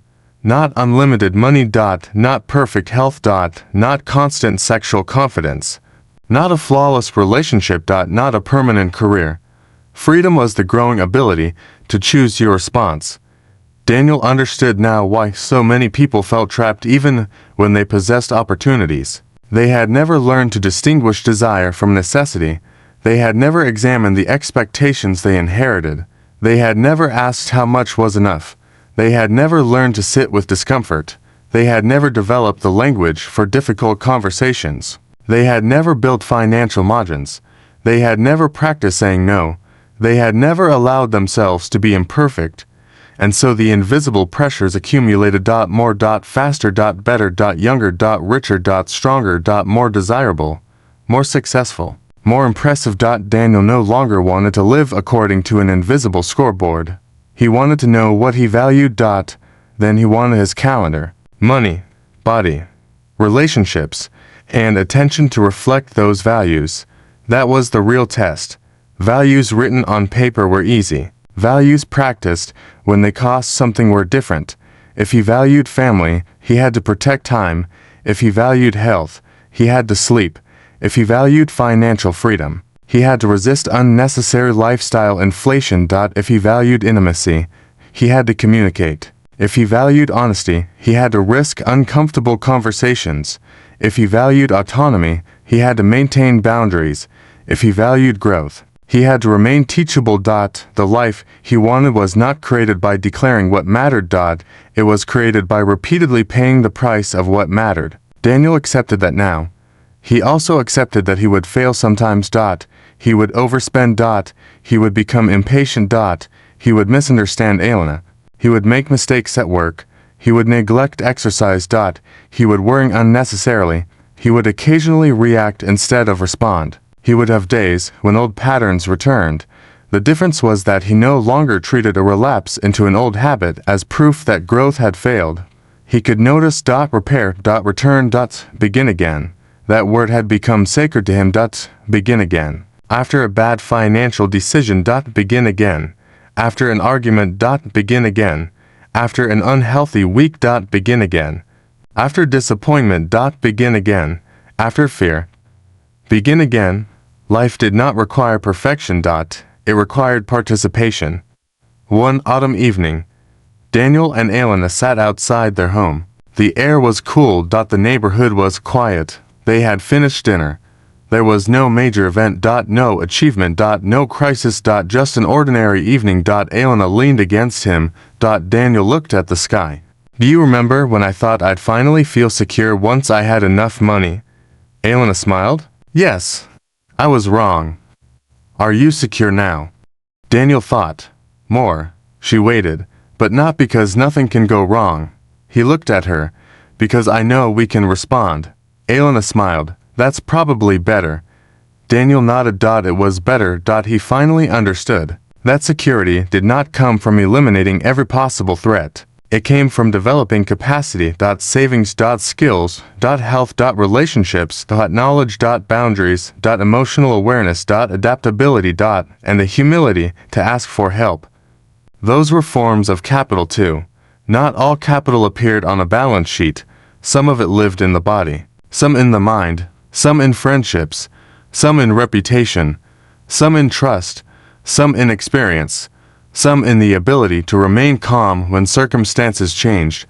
Daniel had spent years building financial capital. Now he understood the importance of building human capital, and he wanted to leave something behind. Not a perfect philosophy, not a universal formula. Simply an example that a man could pursue success without sacrificing his humanity.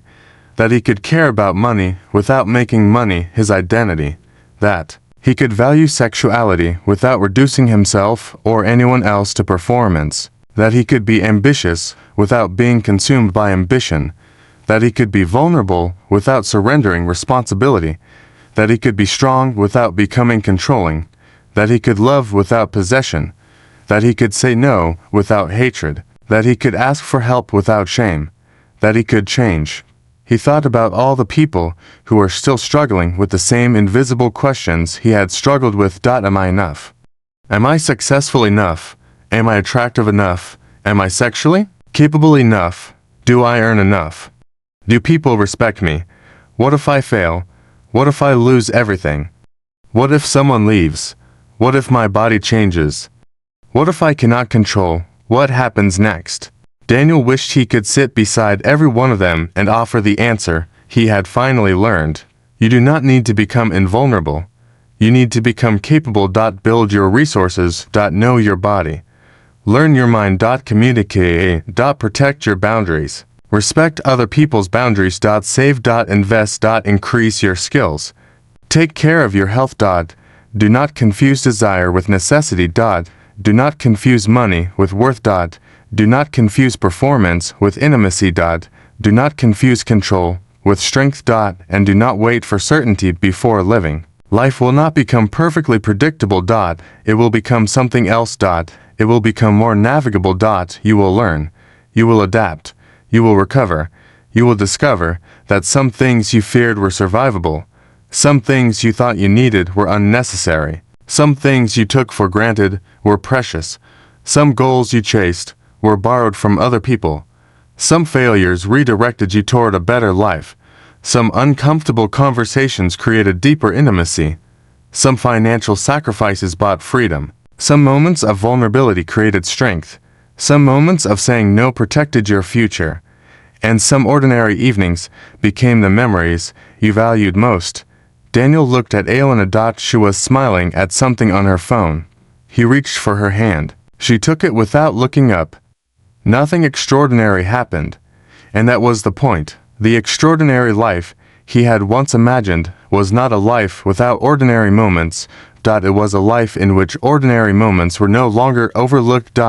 He could enjoy a quiet dinner, a walk, a conversation, a healthy body, a growing investment account, a good night's sleep, a kiss, a difficult truth spoken gently, a morning without panic. A decision made freely, a person he loved sitting beside him. These things were not background, they were the life. Daniel had spent years trying to build a future that would finally allow him to live. Now, he understood that the future was being built inside the present.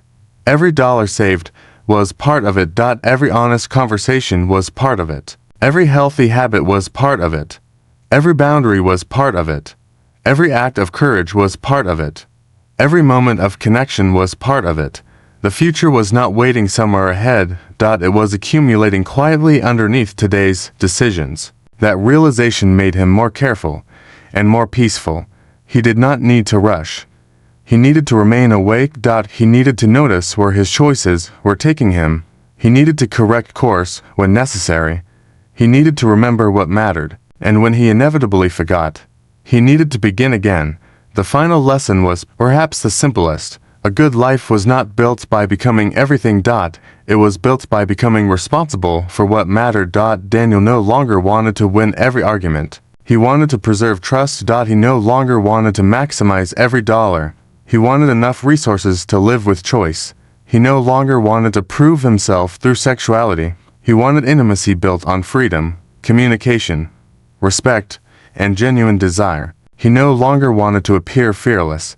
He wanted the courage to act while afraid. He no longer wanted to control the future. He wanted to prepare for it while remaining present in today. And he no longer wanted to ask whether he was finally enough. He knew that question could consume an entire lifetime. Instead, he asked, "Am I living in a way I can respect?" Some days the answer was yes, some days it was no. But unlike the old question, this one gave him something to do. When the answer was no, he could change. When the answer was yes, he could continue. There was no finish line. No final version. No permanent state of mastery. Only a person, moving through time, learning how to live more deliberately. Daniel looked at the darkening sky. Tomorrow there would be work. There would be bills. There would be uncertainty. There would be responsibilities. There would be desire. There would be joy. There would be disappointment. There would be ordinary moments. There would be opportunities to choose. And that was enough, because he had finally discovered that freedom was not the absence of limits. It was knowing which limits were real, which were imagined, which were negotiable, and which were worth respecting. It was having enough financial margin to breathe, enough emotional awareness to communicate. Enough self-respect to establish boundaries. Enough humility to ask for help. Enough courage to face discomfort. Enough patience to let good things compound. Enough presence to notice when life was already happening. And enough wisdom to understand that no amount of money, achievement, sexual validation, status, or control could replace the simple experience of being fully alive. Daniel squeezed Elena's hand. She squeezed back. They sat quietly. No speech was necessary. For once, he was not planning the next move. He was not measuring the moment. He was not asking whether the evening was productive. He was not wondering whether he had done enough. He was simply there.